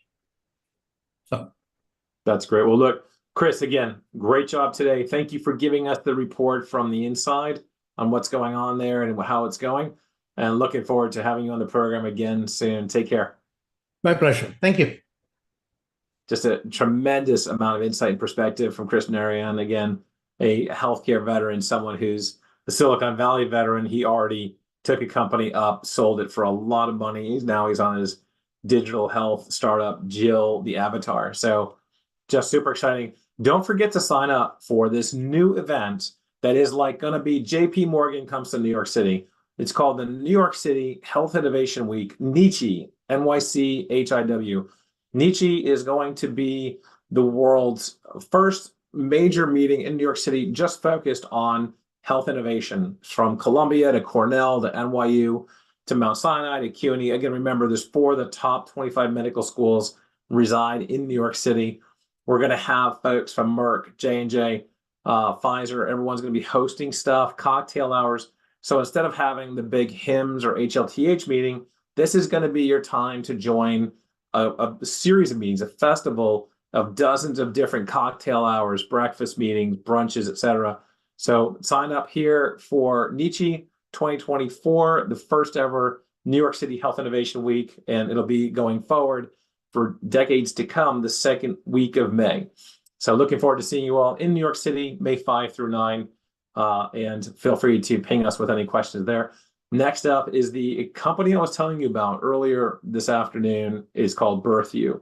It's a revolutionary company that's going to help our national issue of infant mortality and maternal mortality in the delivery room and thereafter. And just an incredible founder and CEO, Roshane Sasson, and an amazing president and COO, Helene Rutledge, coming to literally reinvent how births are done in the United States. Really excited to have them on the program here.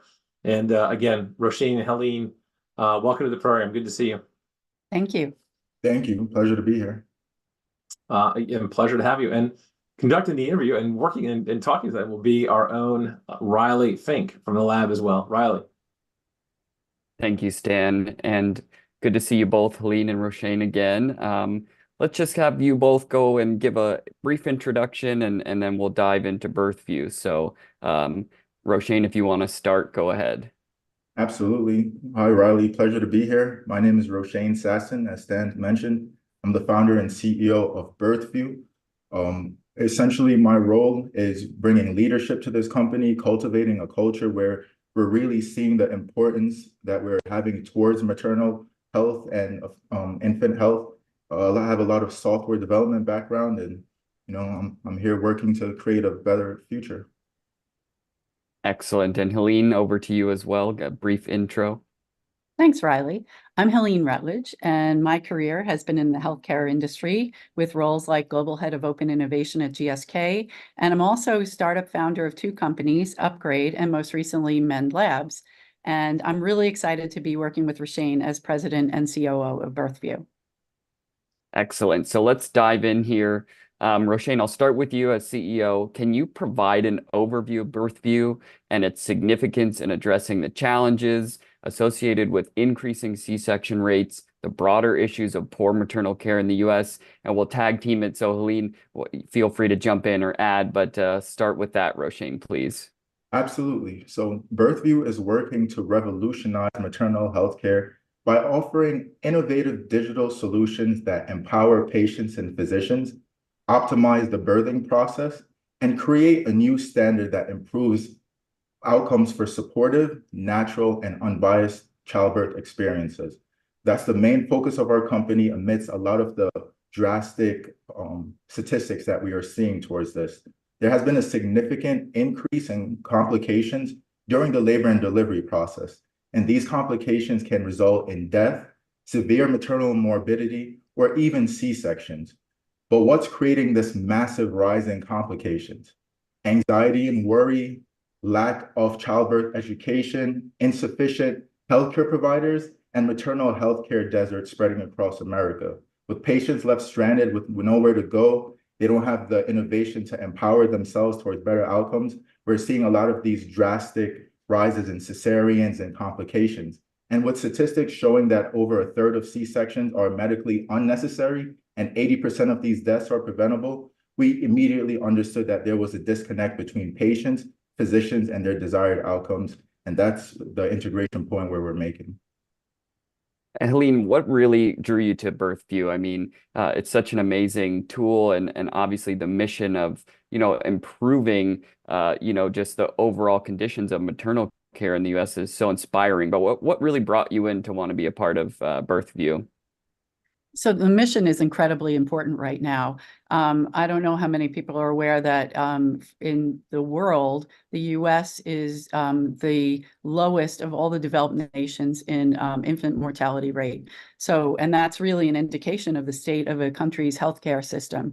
So we're really not protecting our most vulnerable, moms and babies. So this company has the mission to help that group, as well as provide healthcare equity, because women of color are disproportionately affected by these trends. In fact, for infant mortality, 3 times more likely to have that happen, and for maternal mortality, 2 times as likely. So that's what drew me to BirthView. It's a really important mission, and this is great technology that can help.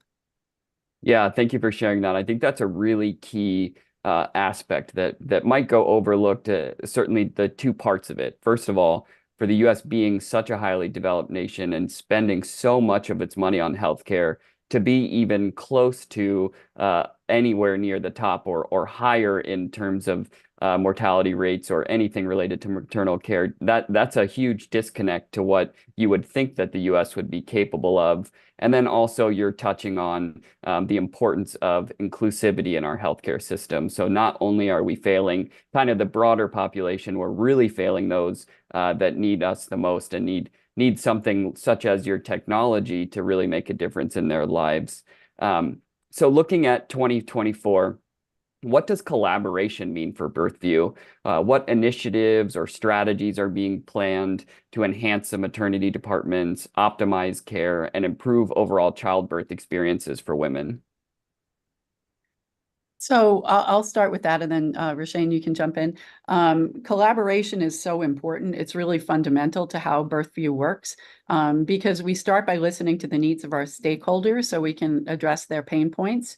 And it's critical to align on success criteria so we get hands-on feedback from the users early, and that way we can plan to pilot our solution. And in fact, we're looking for a small group of clinicians in their practices to work with. And we intend to follow the patient journey from the mom from the 3rd trimester through birth and recovery, so we're understanding her needs and collecting relevant data to improve the outcomes. At the end of the pilots, we'll again collaborate with our partners to review the results for continuous improvement. And if anyone listening is interested in being a pilot partner, please reach out to us and we can share more details. Absolutely. And Roshane, just looking at this coming year, obviously the pilot program, huge part of it, but what else are you excited for? What's coming down the pipeline for you and BirthView?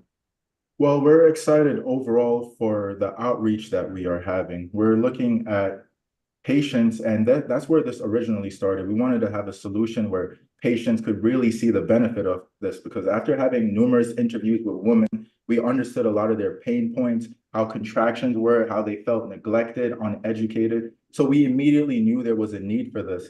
And, going up and speaking to these hospitals, they would come back and say, although these patients want your solution, what about the physicians? How is it helping them? And then, once we got that knocked out, they said, what about insurance companies? How are you going to affect them? So going into 2024, we're really excited to have flushed out a full path where we're seeing the effects all the way from payers and insurance companies, all the way to patients themselves, seeing what the effect is going to be. And one thing we're really focused on is seeing immediate effects. We don't want to see something, of course, we want to see growth over 9 months and 12 months, but we want to see at the integration point, how is a woman doing? Is she getting the natural outcome she wants?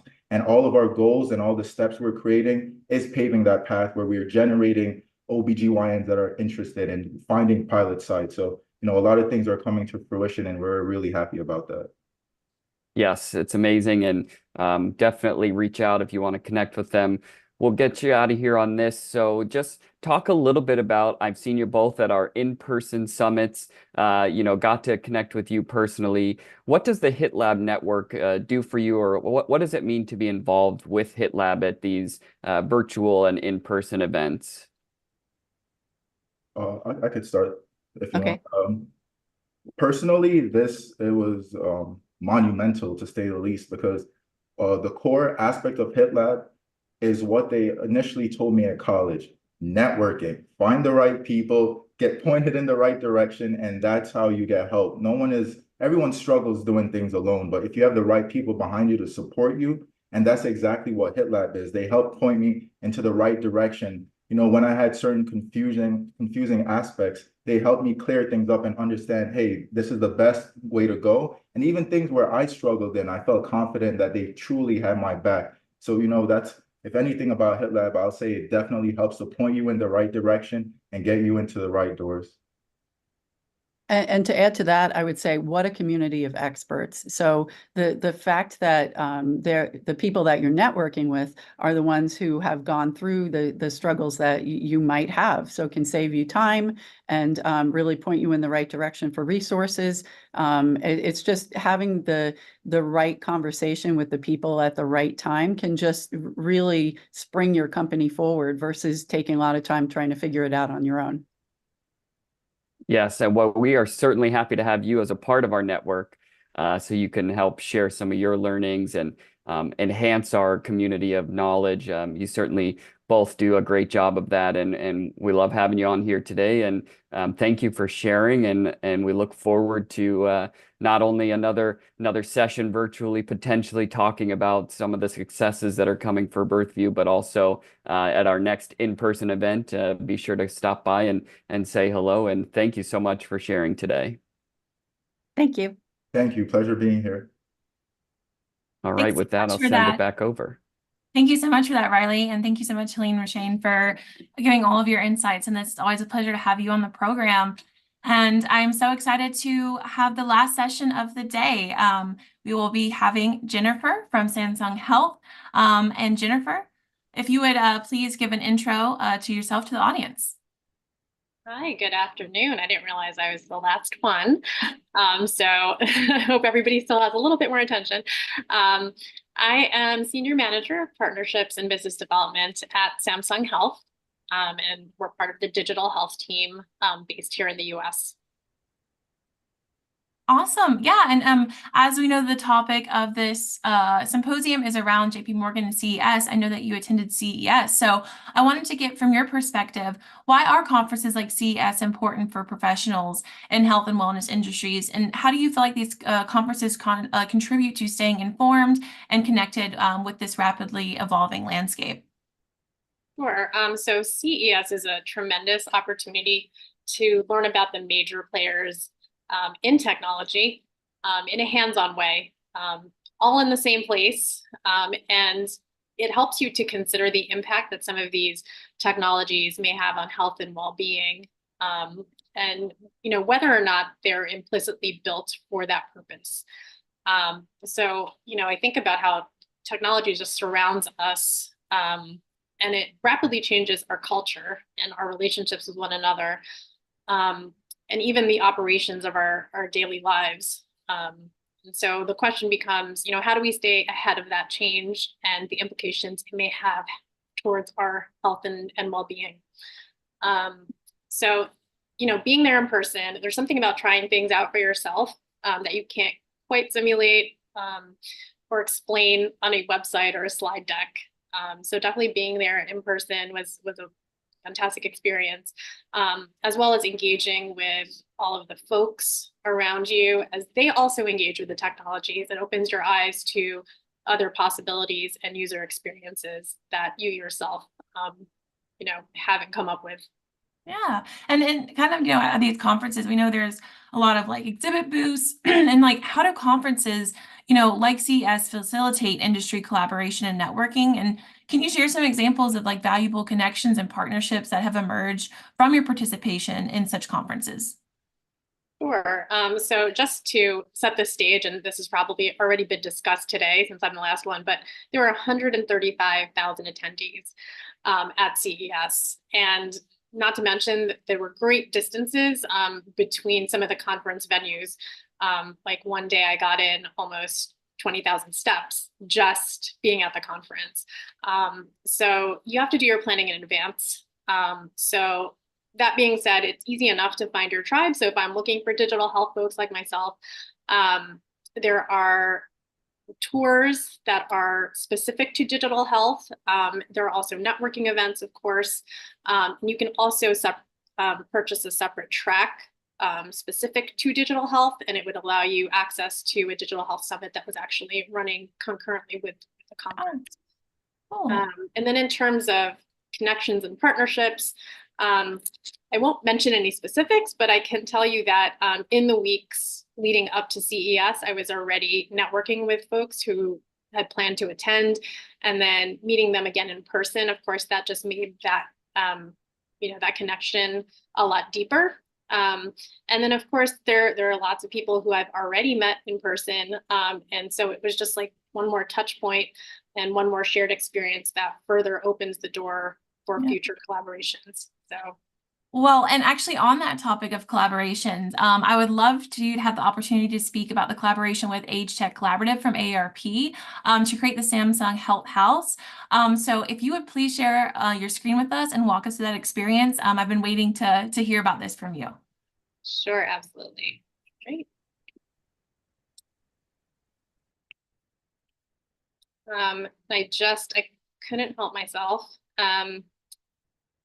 I wanted to share this New Yorker cartoon that I just came across yesterday. So speaking about how technology changes our culture with the emergence of the smartphone, many of us in my generation were kind of taken aback when somebody actually calls you instead of texts you. So that's kind of the essence of this New Yorker cartoon right here. And it seems to have spread where it may have started with younger generations. It seems like it's become the cultural norm now just to send a text instead of picking up the phone and calling. So I just wanted to talk about the cultural shift there. So in terms of the collaboration we had with the Age Tech Collaborative, just to kind of level set, the vision for Samsung Health is really to build a healthier future for everyone and make that inclusive. So our partnership with Age Tech Collaborative had that vision in mind as well.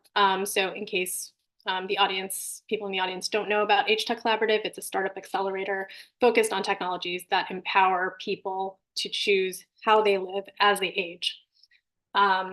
So this picture right here shows the Samsung Health House as featured in the Age Tech Collaborative booth at CES.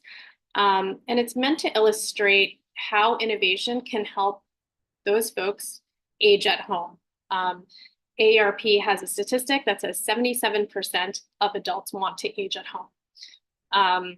So Samsung Health, we provide enabling technologies and solutions for age tech startups that demonstrate the power of our ecosystem to deliver connected and sustainable healthcare experiences centered around aging at home. So we put together this house to illustrate how a connected home filled with smart appliances, sensors, passive monitoring, and opportunities for cognitive, socio-emotional, and physical activity can support older adults age in place safely as well as vibrantly. And then there are activations with clinical teams and non-professional caregivers as well that are possible when needed. And we aim to provide this in a seamless experience. So just to take you through the house,